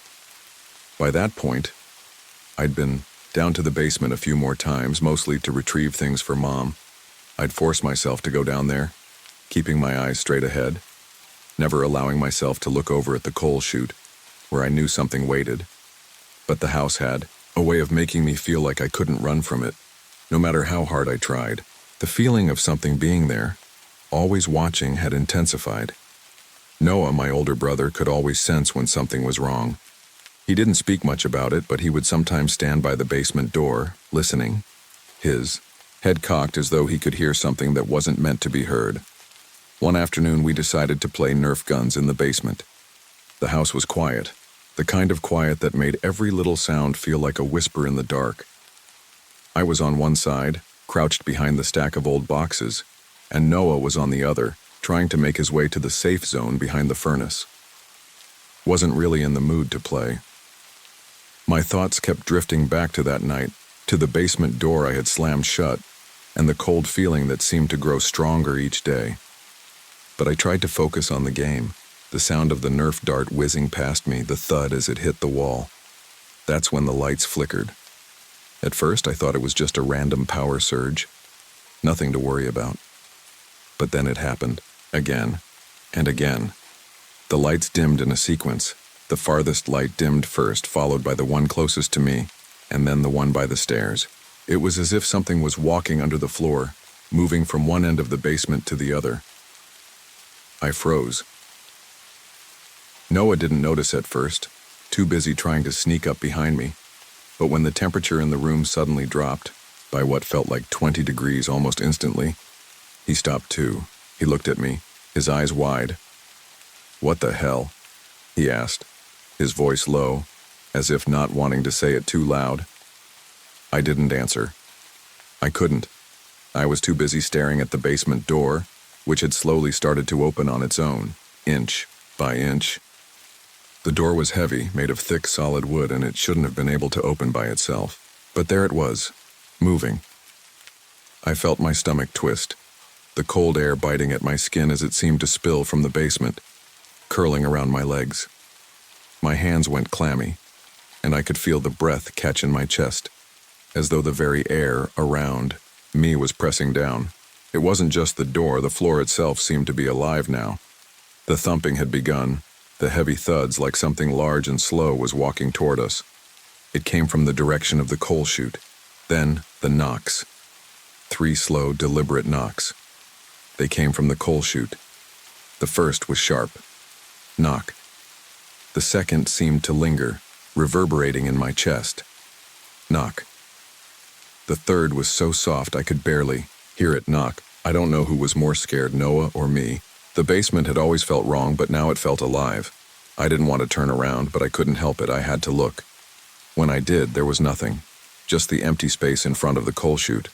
But that wasn't what bothered me. It was the voice. A voice, small and weak, suddenly echoed from the darkness beyond the coal chute. It was a child's voice, and it said, "You're it." I almost passed out right there, the blood rushing from my head. It was a voice I didn't recognize. It wasn't Noah. It wasn't anyone from my family. Noah, pale and wide-eyed, grabbed my arm, pulling me toward the stairs. But as we moved, the lights above us flickered again. The temperature dropped even more, so much so that I could see my breath hanging in the air in front of me. Noah didn't even try to look behind us. We bolted up the stairs, both of us running as fast as we could. My heart was pounding in my chest and my ears were ringing, but we didn't stop. We didn't say anything to Mom. We just stayed silent, avoiding the basement, not daring to even look at the stairs leading down into the dark. We didn't speak for 2 days, not a single word to each other. It was like we both knew we'd felt the same thing, that something was in the house. But neither of us could bring ourselves to talk about it. We didn't want to acknowledge it. Not yet. Not until we could be sure we weren't imagining it. The basement and whatever was in it had left its mark on us. It wasn't just the cold or the sounds. It was something more. Something that, no matter how hard we tried to ignore it, would keep pulling us back into that darkness we should have left then, but we didn't. And that's when it started getting worse. The thing about fear is, it doesn't always show up when you expect it. Sometimes it sneaks up on you when you're trying to be normal, like when you're just sitting down for dinner or trying to watch TV in the living room. You think you're safe, your guard down, and then, out of nowhere, it slithers into your life, just like the shadows creeping around the corners of your house. It was 3:47 a.m. when it happened. I remember the time so clearly because the clock, with its red digits glaring out in the dark, had a strange way of emphasizing the stillness of the night. It had been a few days since Noah and I had avoided the basement. We kept busy with school and hanging out in the living room, doing whatever we could to avoid the place that made us both uneasy. But that night I was wide awake, lying in bed with the covers pulled up to my chin, staring at the ceiling, trying to ignore the sinking feeling in my stomach. I had started hearing things again. Quiet at first, just a soft creak, the kind you'd think was from an old house settling. Then the creaks became louder, and I realized it wasn't just the floor. It was something moving, something large. I got out of bed and tiptoed down the hallway. The floorboards creaked under my feet, and I winced, hoping I wouldn't wake Mom. Noah's door was cracked open just a little, the faint glow of his nightlight leaking out, but he didn't stir. I walked past his room, careful not to look in. He was a deep sleeper, but I still couldn't shake the feeling that if I saw his face, I'd see something that wasn't Noah. The kitchen was quiet, the only sound the ticking of the clock on the wall. The light from the refrigerator flickered faintly, casting a weak glow over the room. I stood still for a moment, listening. The house felt hollow, like the kind of quiet that makes you question whether or not you're really alone. That's when I heard it, a thud. It was so heavy it shook the kitchen cabinets. At first I thought it might have been the wind or maybe a branch hitting the window, but the sound came from below, from the basement. It was like someone had dropped a heavy sack onto the floor. I froze, my heart pounding in my chest. There, it was again. A loud, solid thud. I couldn't move. My feet felt like they were glued to the floor. I was scared to go downstairs, but the thought of just standing there in the dark, listening to whatever it was down there, it terrified me more than anything. I crept toward the basement door, my hand trembling as I reached for the knob. It felt like an eternity before I turned it. The door opened slowly, with a creak that sounded too loud in the stillness of the night. I looked down the stairs, half expecting to see the faint glow of the basement light, or hear the shuffling of feet, but the basement was dark, too dark, I hesitated, standing at the top of the stairs, trying to will my feet to move. The cold from the basement seemed to crawl up the steps, reaching for me. The smell, like old, damp earth and something else, stung my nose. Then I saw the basement door wasn't shut all the way. It was open, just enough for me to see inside. The shadow that had been creeping around in my peripheral vision suddenly grew sharp and distinct, taking form in front of me. I could make out the outline of a man. No, it was too tall, too distorted to be human. It was as if the space where its body should have been stretched too far, and its limbs twisted unnaturally. The figure stood in the doorway, blocking the path to the basement. Its head was cocked at an angle too severe to be real, as if it had no bones in its neck. The more I stared, the more I realized it wasn't looking at me but through me. Its eyes, if they could be called eyes, were hollow, black voids. There was nothing human about it. I couldn't scream. My throat felt tight, like someone had their hand around it, squeezing.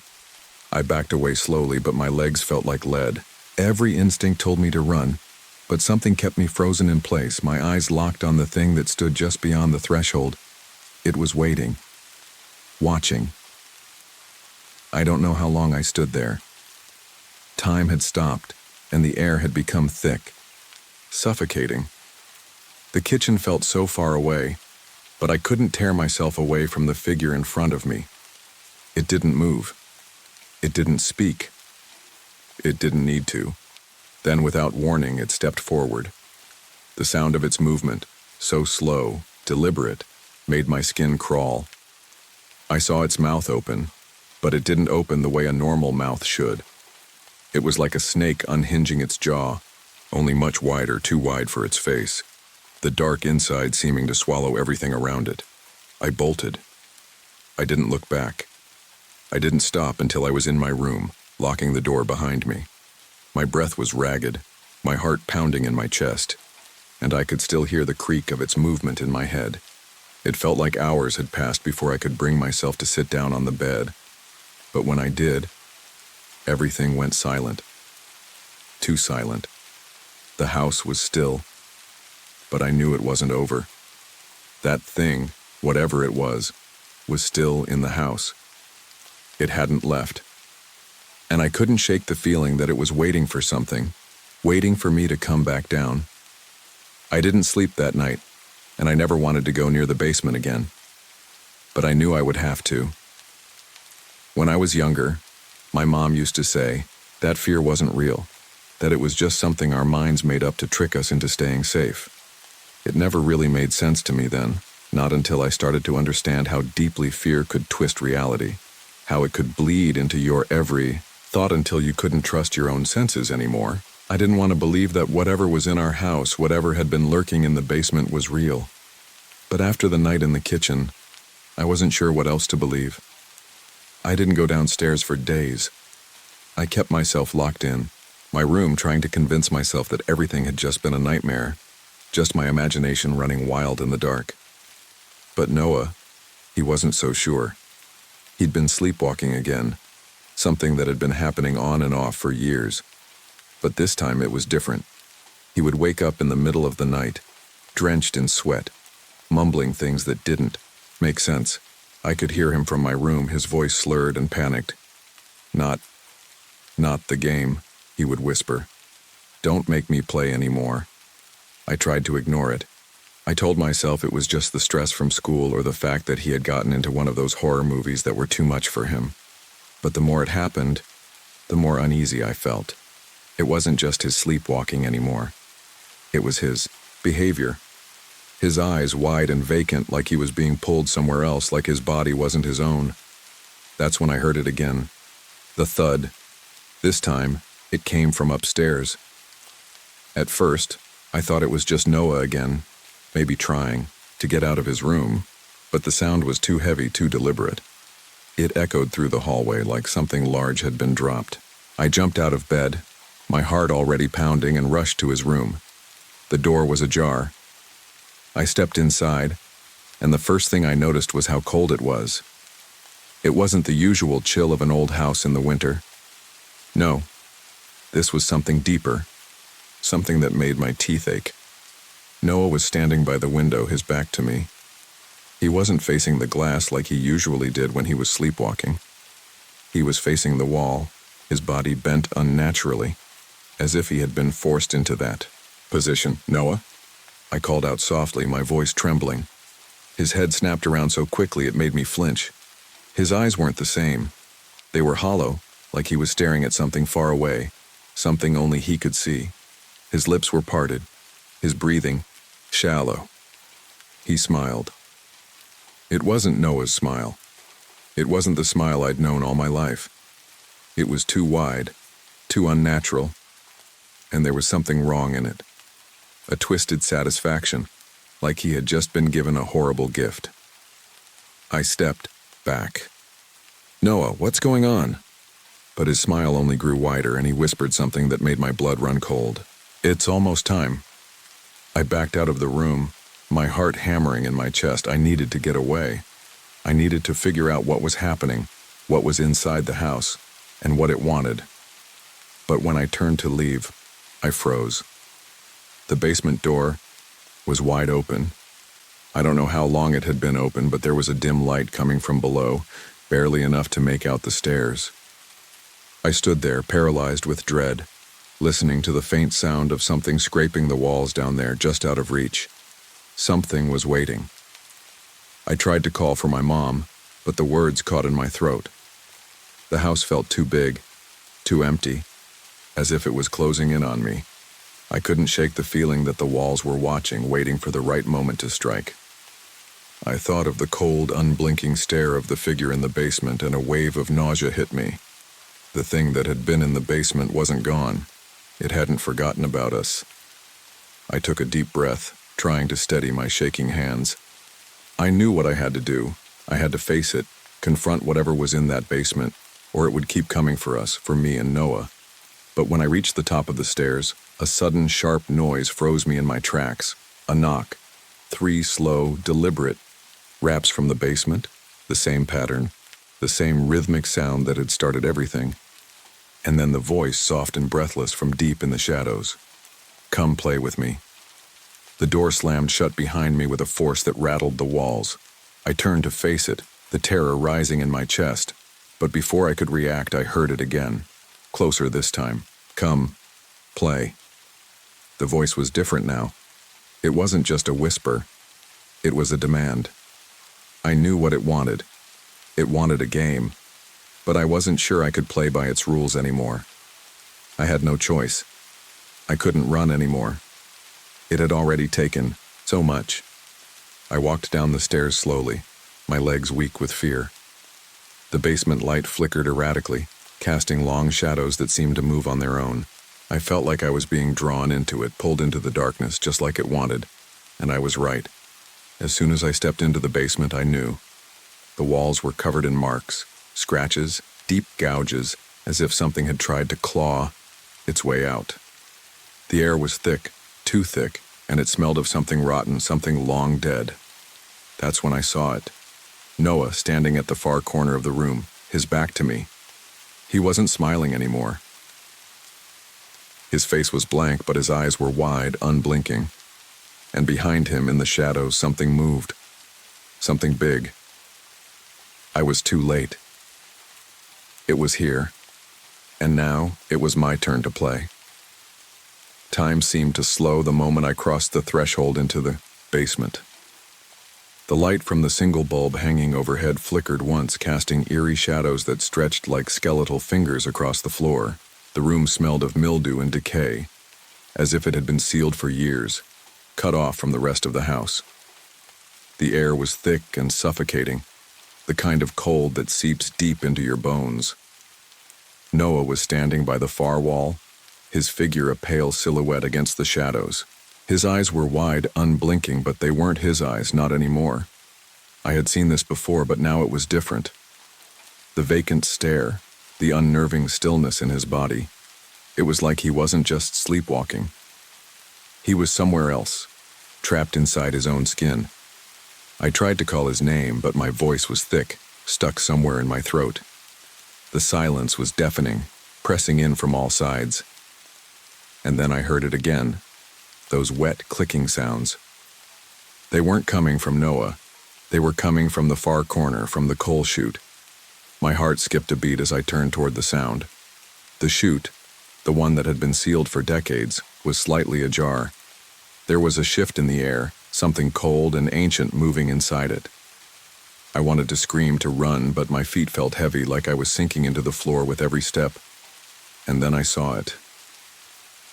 A figure stepped out of the darkness, tall and thin, its limbs twisted in unnatural ways. It moved like a shadow, its form shifting and warping as though it was made from smoke. Its face was nothing more than a hollow void, a black emptiness that seemed to draw in all the light. I could hear it breathing, slow and deep, like the sound of something that had been waiting for far too long. I froze, my body paralyzed by fear. The thing didn't move toward me. Instead, it moved toward Noah, its shape flickering in and out of existence, its jagged form coming closer with every second. I could feel its presence, cold and hungry, filling the room. It spoke, its voice a rasping whisper that slithered inside my mind. "One of you must play." I turned toward Noah, who was still standing motionless in the corner. "Noah!" I screamed, my voice hoarse. "Please wake up." But Noah didn't react. He didn't even blink. The thing in the corner moved closer. Its limbs bent in ways that shouldn't have been possible, its long fingers twitching with anticipation. It was waiting, watching us both, and I could feel its gaze burning into me, pulling at something deep inside. I didn't know what to do. I didn't know how to stop it. I had seen enough horror movies to know that this was the moment where you could try to fight or try to flee. But I knew there was nowhere to go. The house had already claimed us. We were trapped. And then I heard it again. The game. I don't know why, but I knew that the game was the key. The rules of it. The reason it was here. It was all connected to the game. I had to stop it. I had to make it leave. The thing shifted again, its elongated form seeming to stretch impossibly, like a nightmare that had come to life. It was close now, so close that I could feel its cold presence against my skin. Its voice, low and distorted, made my heart race. "Who will play?" I stepped forward, my hands trembling. I didn't know what I was doing, but I couldn't let Noah stay like this. I couldn't let whatever that thing was win. "I'll play," I said, my voice breaking as I forced the words out. "I'll play." For a moment, the creature stopped moving. Its presence wavered, and I felt like I had done something wrong. It tilted its head at an impossible angle, as though considering me, studying me. And then, without warning, it lunged. It wasn't like anything I had imagined. It didn't grab me. It didn't strike me with claws or teeth. It simply filled me. Its coldness seeped into my skin, filling my lungs, my bones, my mind. I could feel it crawling under my flesh, taking root deep inside of me. It whispered in my ears, its voice filling my head with 1,000 thoughts that weren't my own. But in that moment, I felt something else. Something strange. Something familiar. Noah. Noah had moved. He had reached for something, his hand grabbing the old rusted kitchen knife that had been left on the floor. It was as if he had been waiting for me to make the choice. His hand shook as he raised it, his eyes still blank but somehow different, like he was coming back to himself. For the first time, he looked present, like he was aware of what was happening. And then the knife came down, quick and sharp. The creature in the corner screamed, a sound that rattled my teeth, that made the walls shake. It twisted, thrashing, trying to escape, but it couldn't. The knife had pierced through its form, its smoke-like body unraveling at the touch. It was screaming, its voice now more panicked, more human. I watched in horror as the thing shrieked, its form dissolving into a cloud of black smoke that poured into the air and disappeared through the cracks in the basement walls. The coldness that had filled the room suddenly vanished, leaving behind only the heat of my racing pulse and the stench of mildew. I looked at Noah, and for the first time in what felt like forever, his eyes were clear. He blinked as if coming out of a daze. "What happened?" he asked, his voice rough and weak. I didn't know what to say. I didn't know what had happened, but the thing was gone. The game, the presents, the suffocating cold. It was all gone. For the first time in what felt like an eternity, I exhaled, my body shaking with relief.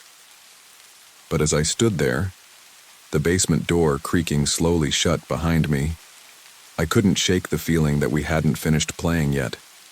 And somewhere, deep in the darkness, the walls of Hemlock Drive whispered again, "It's not over."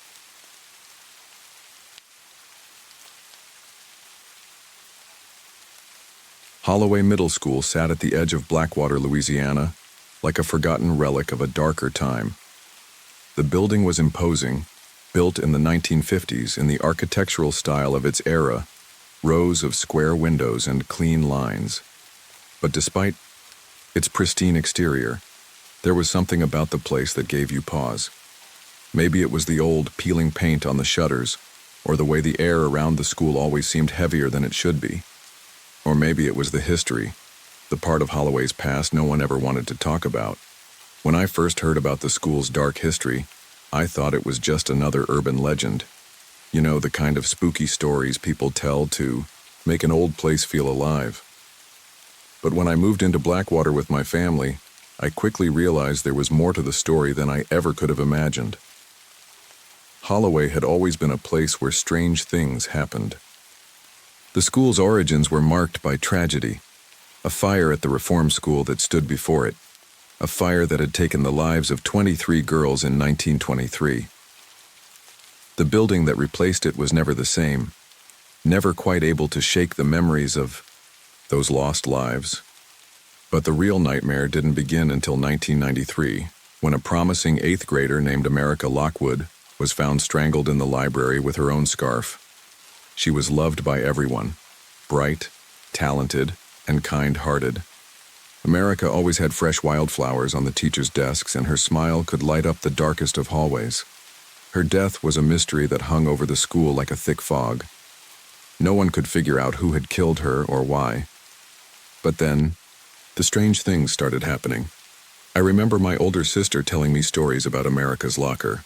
It was locker A13, now welded shut. But that didn't stop the rumors from spreading.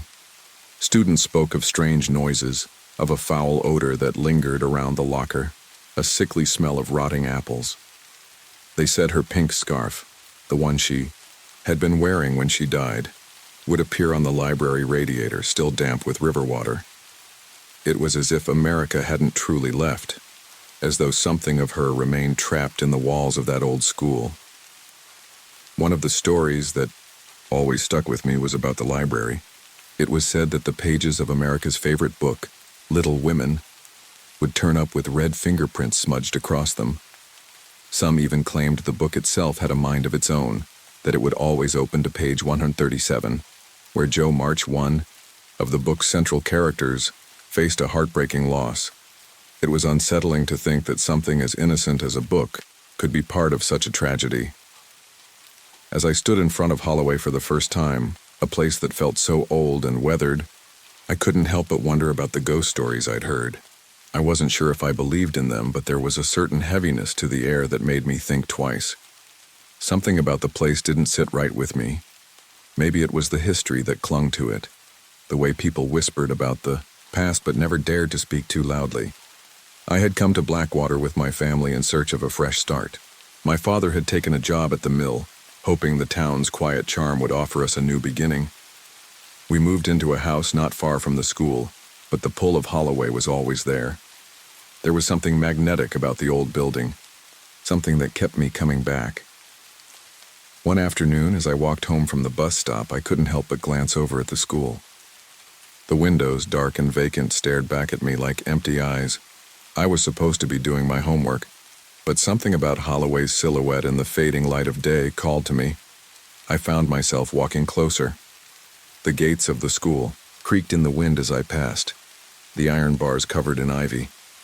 I couldn't help myself. I had to know more. The stories were too tempting, the mystery too deep to ignore.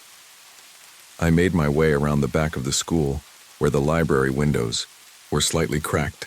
It was dark inside, but the faint smell of musty books and aged wood filtered through the crack in the glass. I pressed my face to the cool surface of the window, peering into the shadows beyond. That's when I saw it. A figure. It was just a flash, a dark shape moving swiftly in the corner of the room, but it was enough to make my heart race. I stepped back quickly, my pulse pounding in my ears. The hairs on the back of my neck stood on end. Had I imagined it?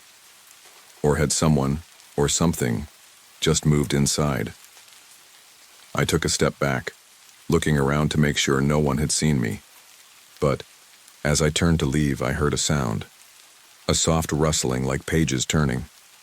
I turned back to the library window and squinted through the darkness. Nothing, but the sense of being watched, of something lingering just out of sight, was overwhelming. It was then that I realized America Lockwood wasn't just a ghost in the stories. She was still here in some form, and whatever had happened to her, it wasn't finished. Not yet. The next few days felt off, as if the ground beneath my feet wasn't quite as solid as it should have been. It wasn't just the feeling of being watched. It was the growing sense that something had started to wake up again. Holloway Middle School was a place where the past refused to stay buried, and it wasn't going to let anyone forget it. I tried to shake it off, telling myself I was just imagining things. It was easy to brush off an odd feeling when you didn't have solid proof. But as I walked to school every morning, I couldn't stop glancing over at the school. Its looming presence just beyond the trees felt suffocating, like it was pulling me in, reminding me of the stories I had heard. I wasn't the only one who noticed it. Kids at school talked about the strange occurrences, but it was the adults who were the most unnerving. Mrs. Fenton, the history teacher, always had a certain tiredness in her eyes. She was the one who had told us about America Lockwood during an assembly, just a passing mention of the girl who died and how it had shaken the whole community. She talked about it with such detachment that it was clear she had seen it all before. The way her gaze flickered toward locker A13 when she spoke, the way she avoided answering any questions about America's death, it was like she was afraid to go any deeper, afraid to open a door that shouldn't be opened. But the students, they seemed almost numb to it. The air in the hallways was thick, like no one wanted to acknowledge the darkness hanging over the place, but everyone knew it was there. One afternoon, after school, I found myself wandering toward the back of the school again. I don't know why. I wasn't even sure if I wanted to know more. But something about that spot felt like a magnetic pull I couldn't resist.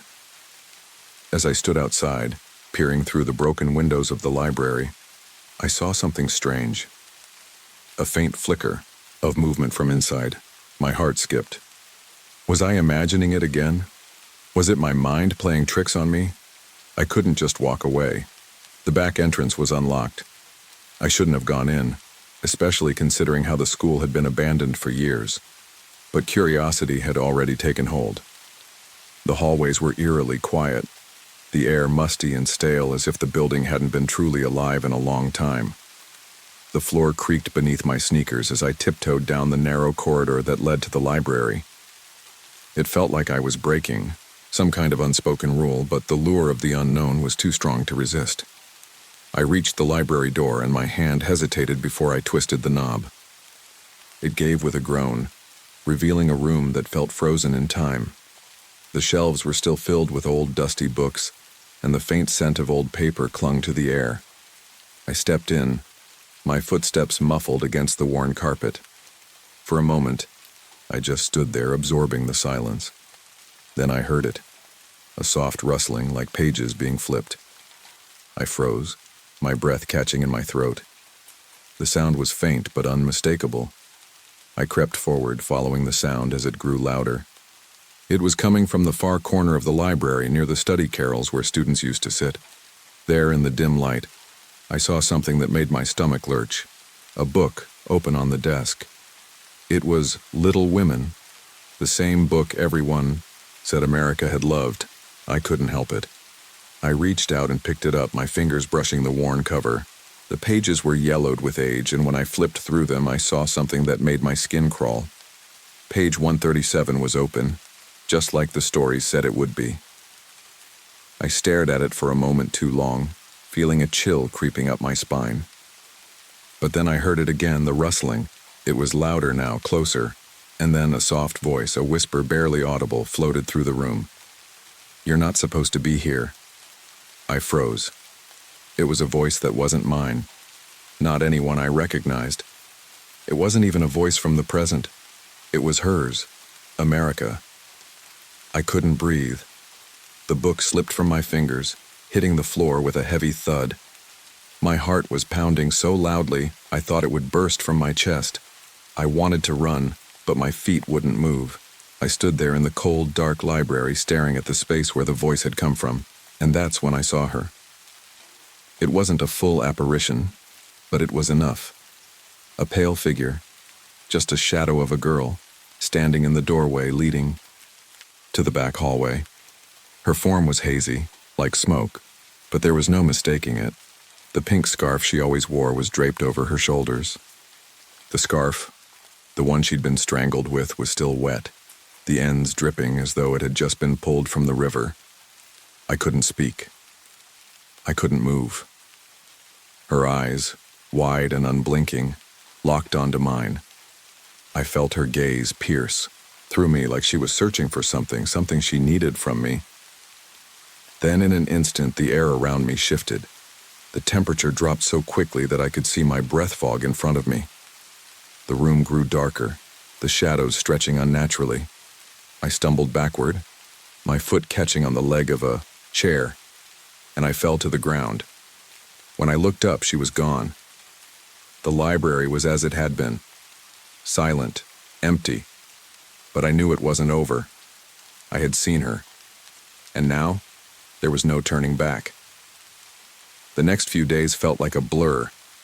I couldn't stop, thinking about the library, the girl, and the scarf. My nights were haunted by dreams that I couldn't quite remember, but that left a lingering, suffocating dread. When I woke up in the mornings, the sense of unease didn't fade. The fear had settled deep into my bones, gnawing at the edges of my every thought. I was hyper-aware of everything around me, every creak of floorboards, every flicker of light. It felt like the world was a little too quiet, like everything had paused to watch me. The worst part? The thing that chilled me to the core was that I knew I wasn't imagining it. America's presence was real. I'd felt it, seen it. Her sadness, her rage, whatever it was that kept her bound to Holloway Middle School. It was alive. And it was waiting. It wasn't just the library that felt different, though. The entire school was off. As I walked through the hallways, I noticed the change in the air. It was thick, almost like the walls were holding their breath, waiting for something to happen. The lockers loomed like silent sentinels, the faint smell of stale perfume clinging to them. No one spoke about it. No one even looked at locker A13 anymore. But they didn't need to. Everyone knew what it meant. I started skipping lunch, eating alone in the courtyard instead.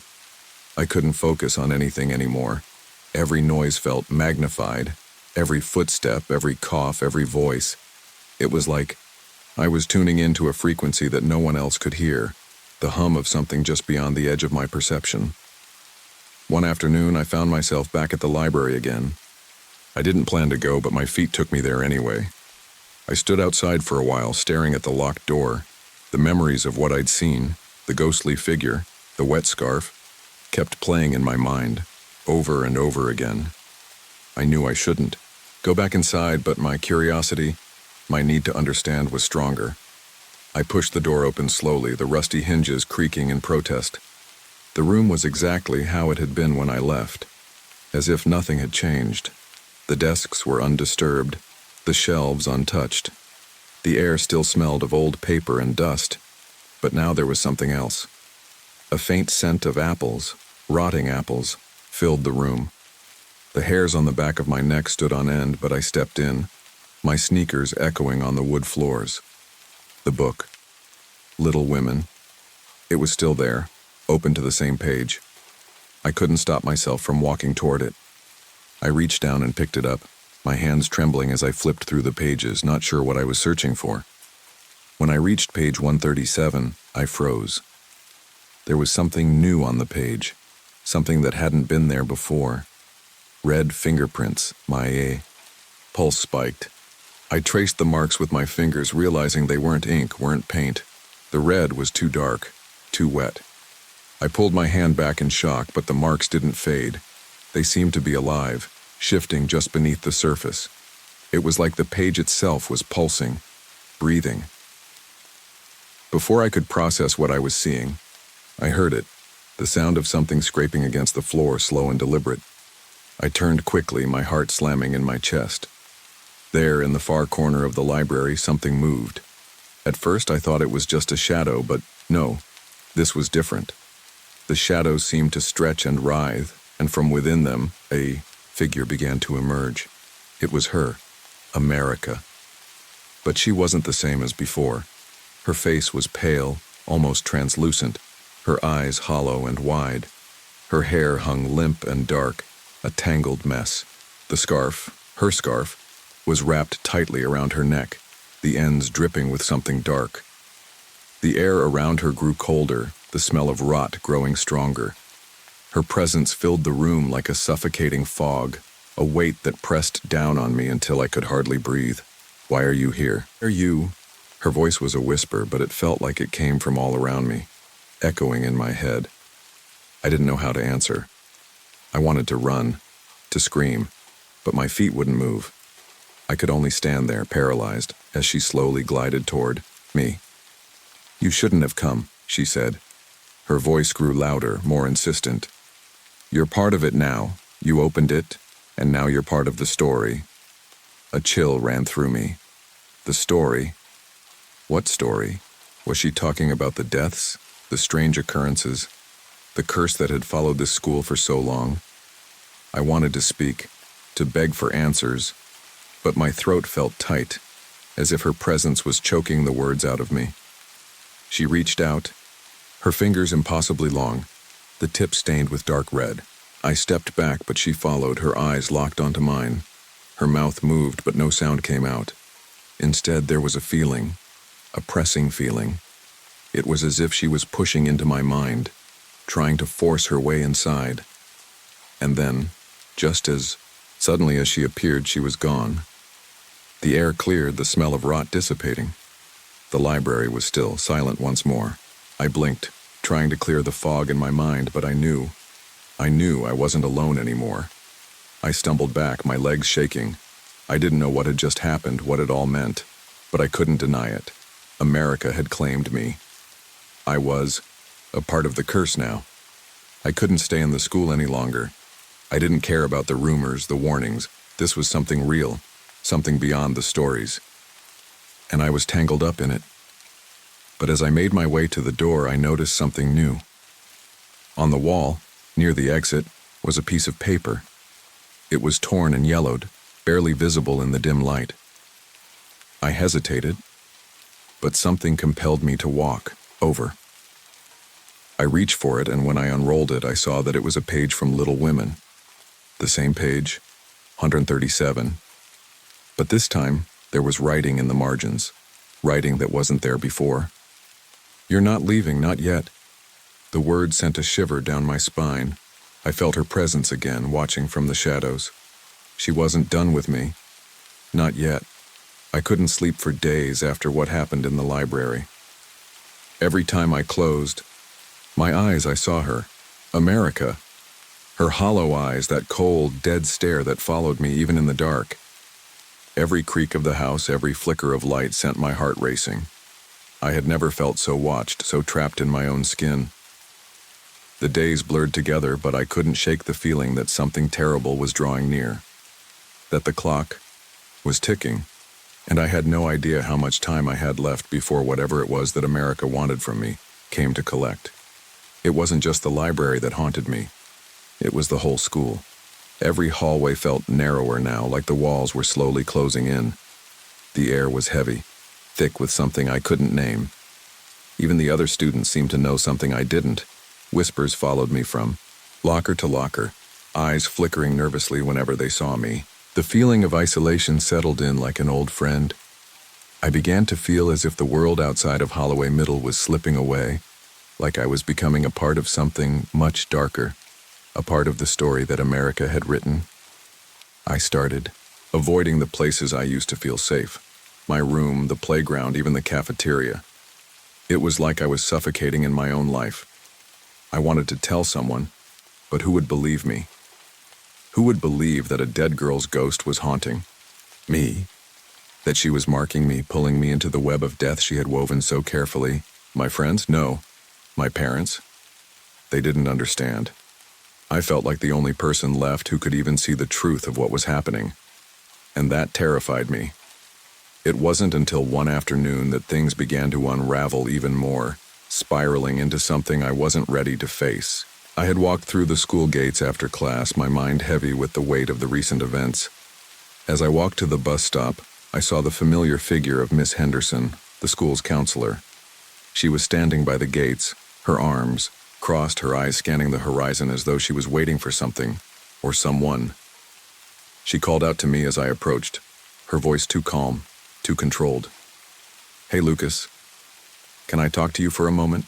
I hesitated, but something in her tone made it impossible to walk away. I slowly approached, trying to ignore the pit that was forming in my stomach. She gave me a soft, almost sympathetic smile, but I could see it in her eyes.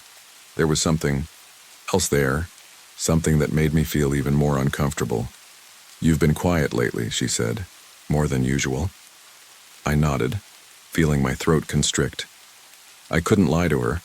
I couldn't even find the words to explain what I was going through. "I've been noticing things," I said, my voice barely above a whisper. "Things I don't think anyone else sees." Miss Henderson tilted her head, her gaze sharpening. "What kind of things?" I swallowed, trying to force the words out. "I saw a girl in the library. I think she's dead. Her name is America Lockwood, and I think she's haunting the school." There. I said it. I couldn't look at her, couldn't bring myself to see her reaction. For a long time, there was only silence between us. Then Miss Henderson sighed, a sound too heavy to be anything but sadness. "I know who she is, Lucas," she said softly. "I've known for a long time." That stopped me in my tracks. I finally met her eyes, and what I saw there made my blood run cold. There was a depth of knowledge in her eyes, a knowing that felt like a deep, dark well. She wasn't surprised, she wasn't shocked. She was relieved that I'd said something. You see, America wasn't just another student here. She was special. A lot of people knew about her back then, about the things she could do. Her connection to the books, to that curse, was real. It's why no one ever really talked about her death, why it was swept under the rug. I felt dizzy, disoriented. "What are you talking about?" Miss Henderson looked around quickly, then beckoned me closer. "You're in danger, Lucas. She wasn't just murdered, not in the way you think. She was a part of something much older, something deeper that's been buried for decades. She didn't die. She became something else, something powerful." I stepped back, my mind whirling. You know about the curse? Why didn't you tell anyone? Why didn't you do something?" "I couldn't," Miss Henderson said, shaking her head. "The curse isn't just about death. It's about keeping the story alive.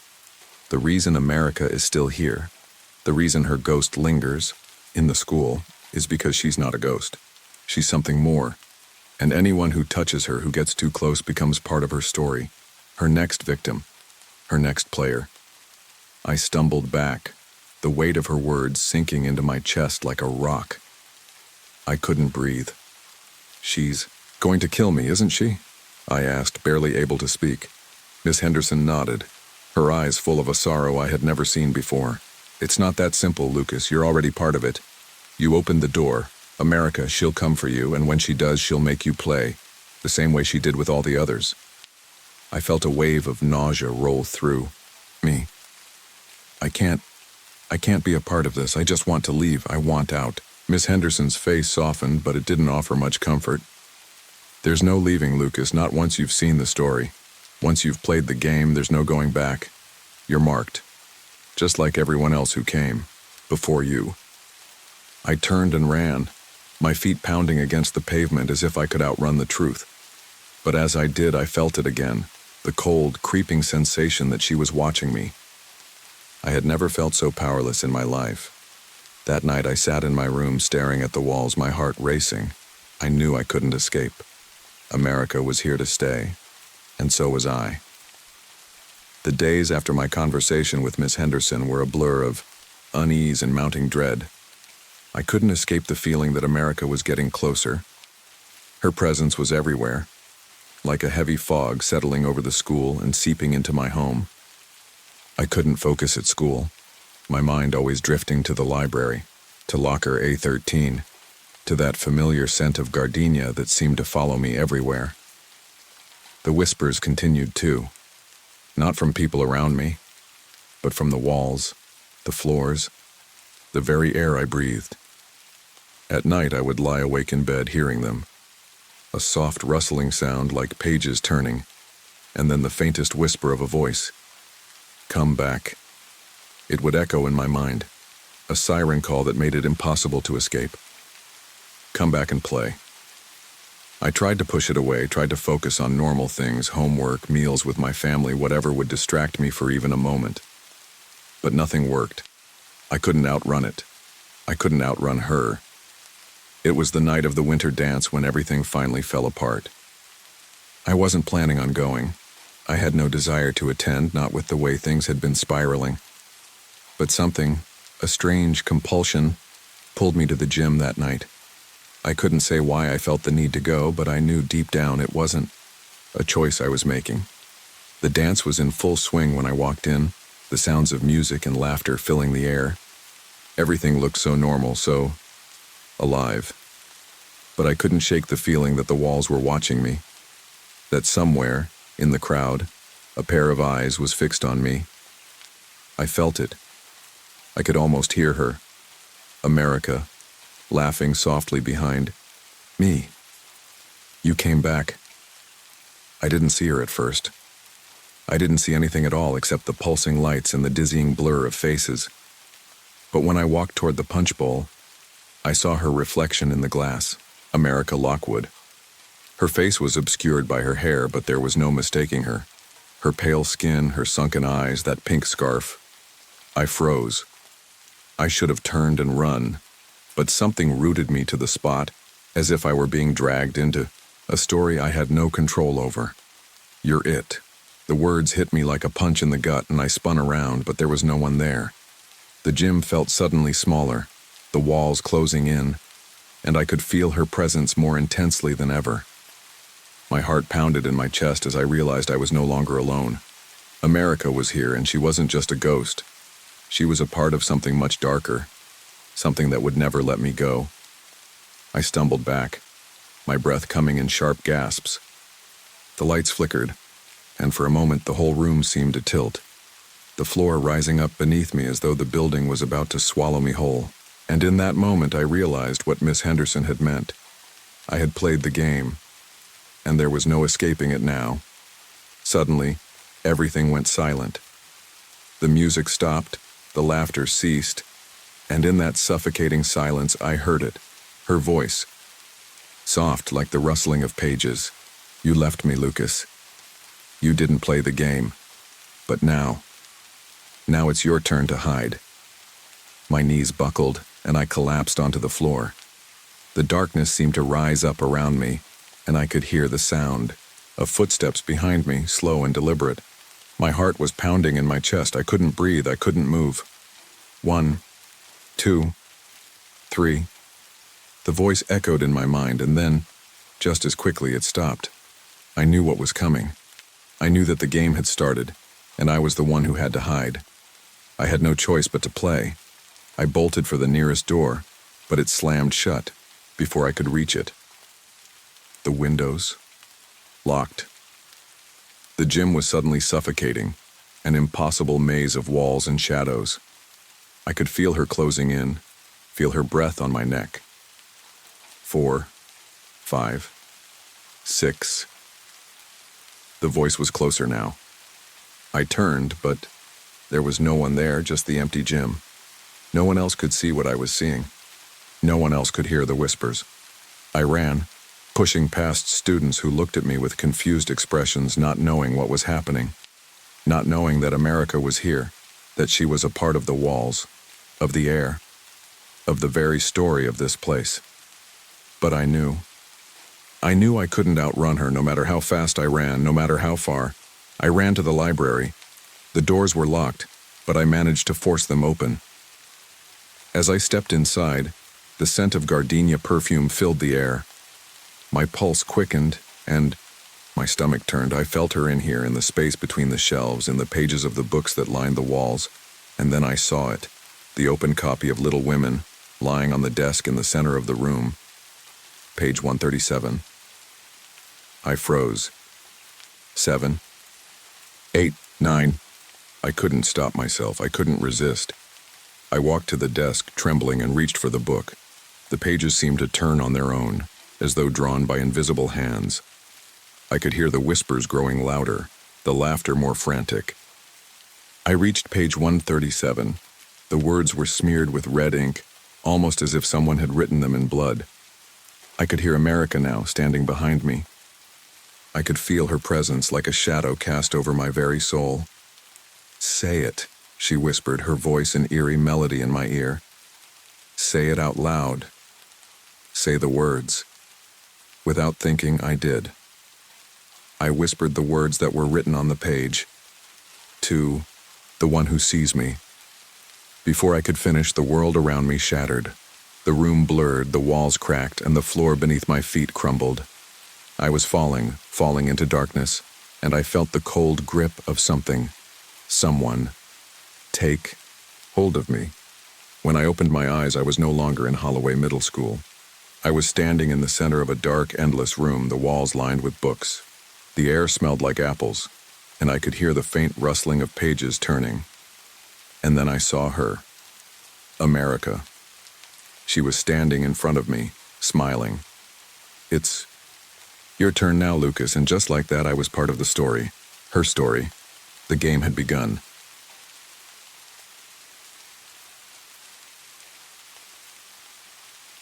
We arrived at the farmhouse in Blackwater, West Virginia, on a warm June afternoon.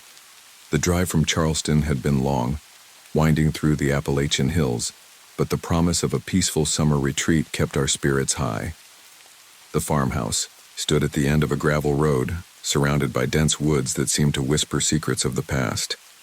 The house was old, its white paint peeling and the porch sagging slightly, yet there was a certain charm to it, a relic of a bygone era.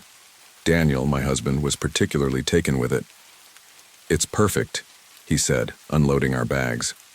Our daughter Leah wasn't as enthusiastic. At 16, she would have preferred a beach vacation with her friends. My mother, Martha, remained silent, her eyes scanning the tree line with a furrowed brow.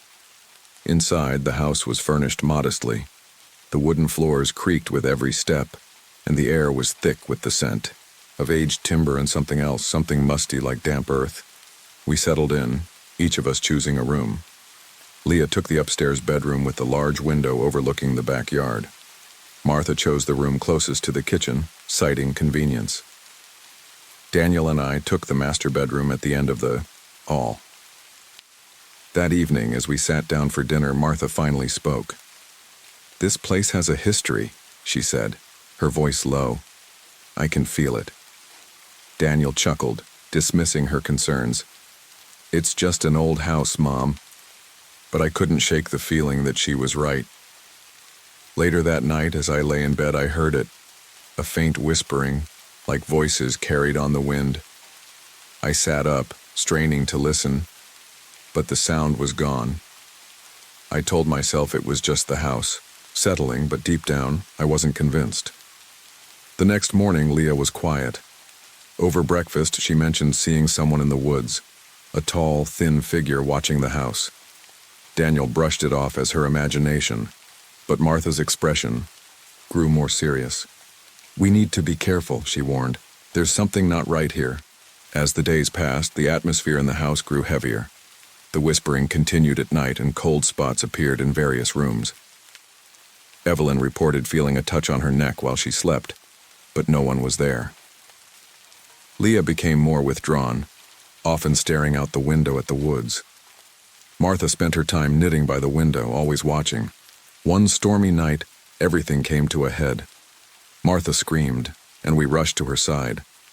She pointed to the yard, where a shadowy figure stood, its limbs unnaturally long and twitching.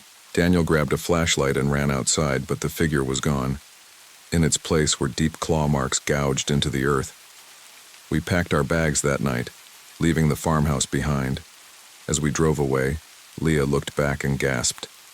The figure stood in the upstairs window watching us leave.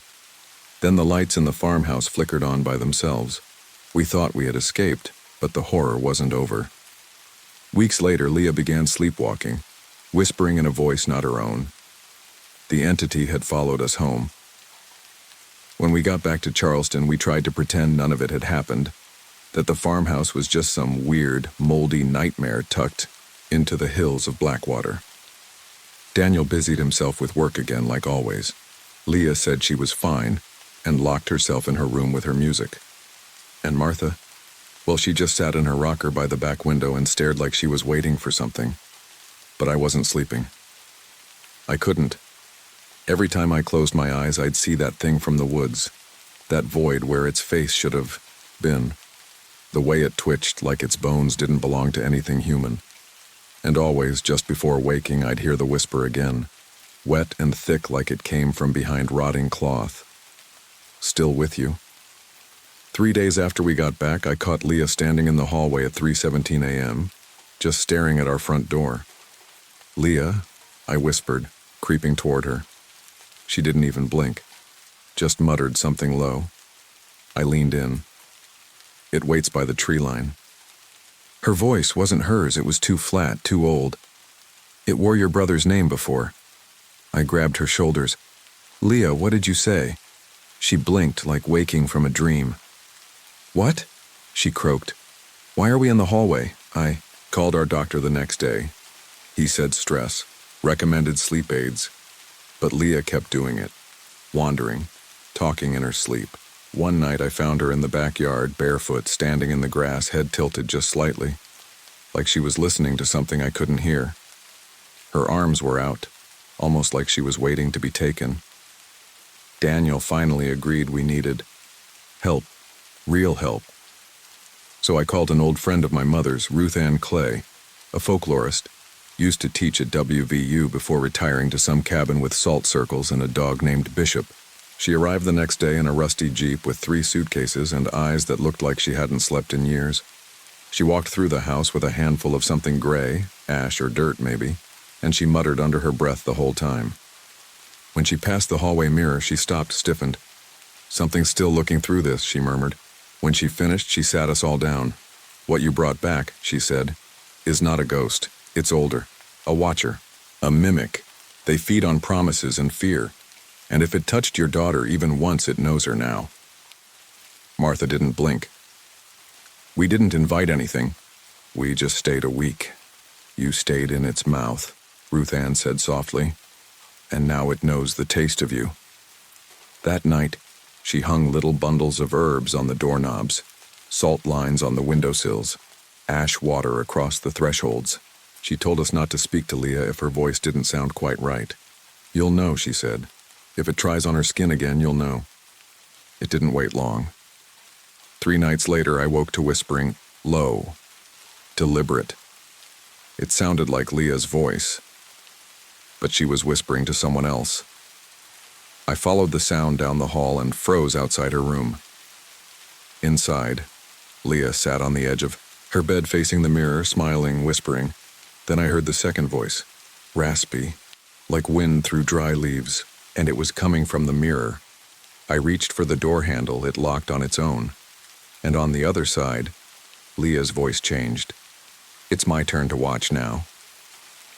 By the next morning, the door to Leah's room was wide open like nothing had happened. The salt line Ruth Ann had poured across the threshold had been smeared into a jagged, broken circle, like someone had dragged their fingers through it. Or claws. I didn't say anything at breakfast, just watched my daughter closely as she ate cereal 1 Cheerio at a time. Too slow. Too methodical. "Leah," I asked, trying to sound casual. Do you remember last night? She looked up, eyes hollow. I dreamed I was the tree. The tree? She nodded, blinking too slow. The one from Blackwater. The one with all the teeth in the dirt. Daniel chuckled like she'd said something whimsical. But I saw Ruth Ann's knuckles go white around her mug. She whispered something in that low Appalachian lilt of hers and excused herself. That afternoon, I went into Leah's room while she was showering.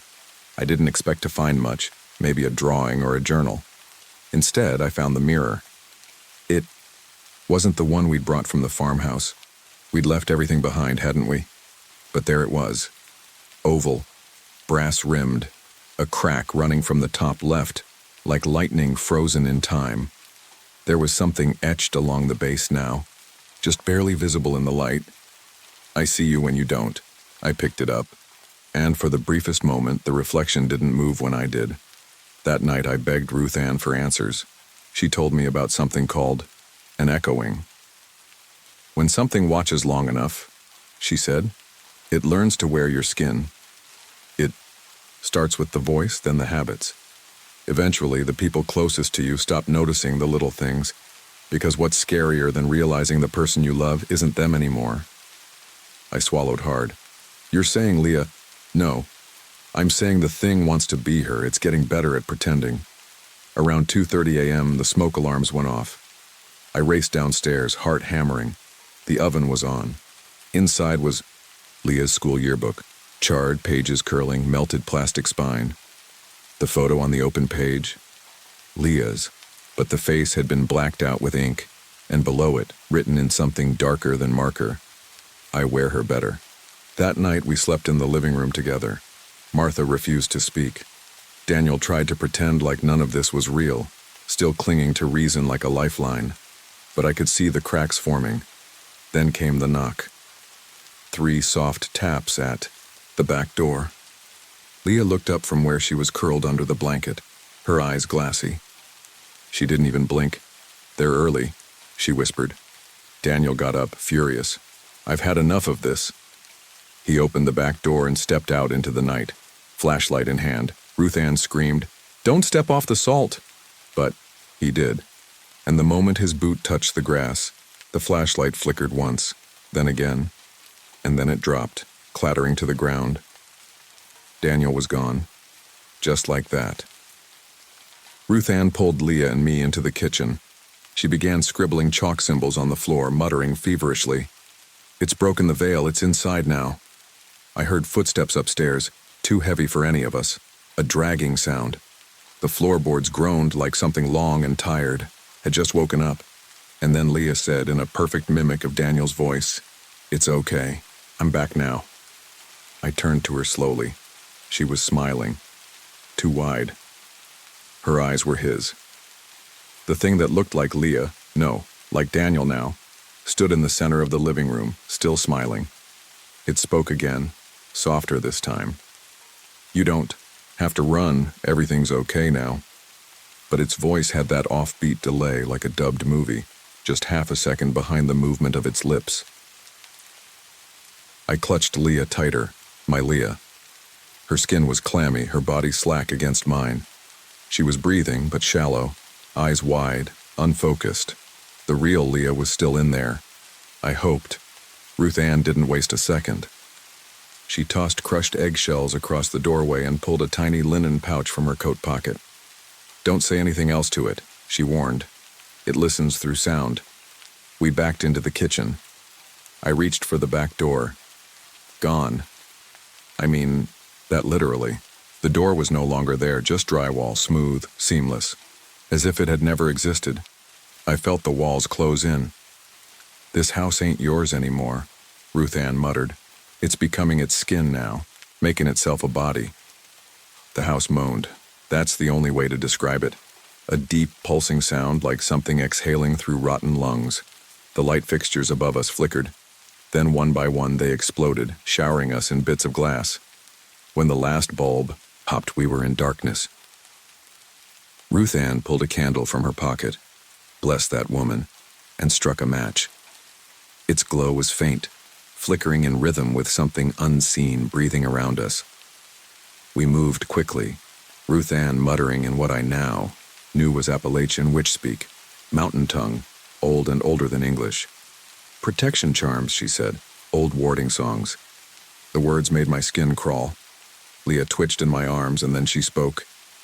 "It's inside the wood," she whispered, voice brittle and not her own. "It came up through the roots. It's hungry, Evelyn.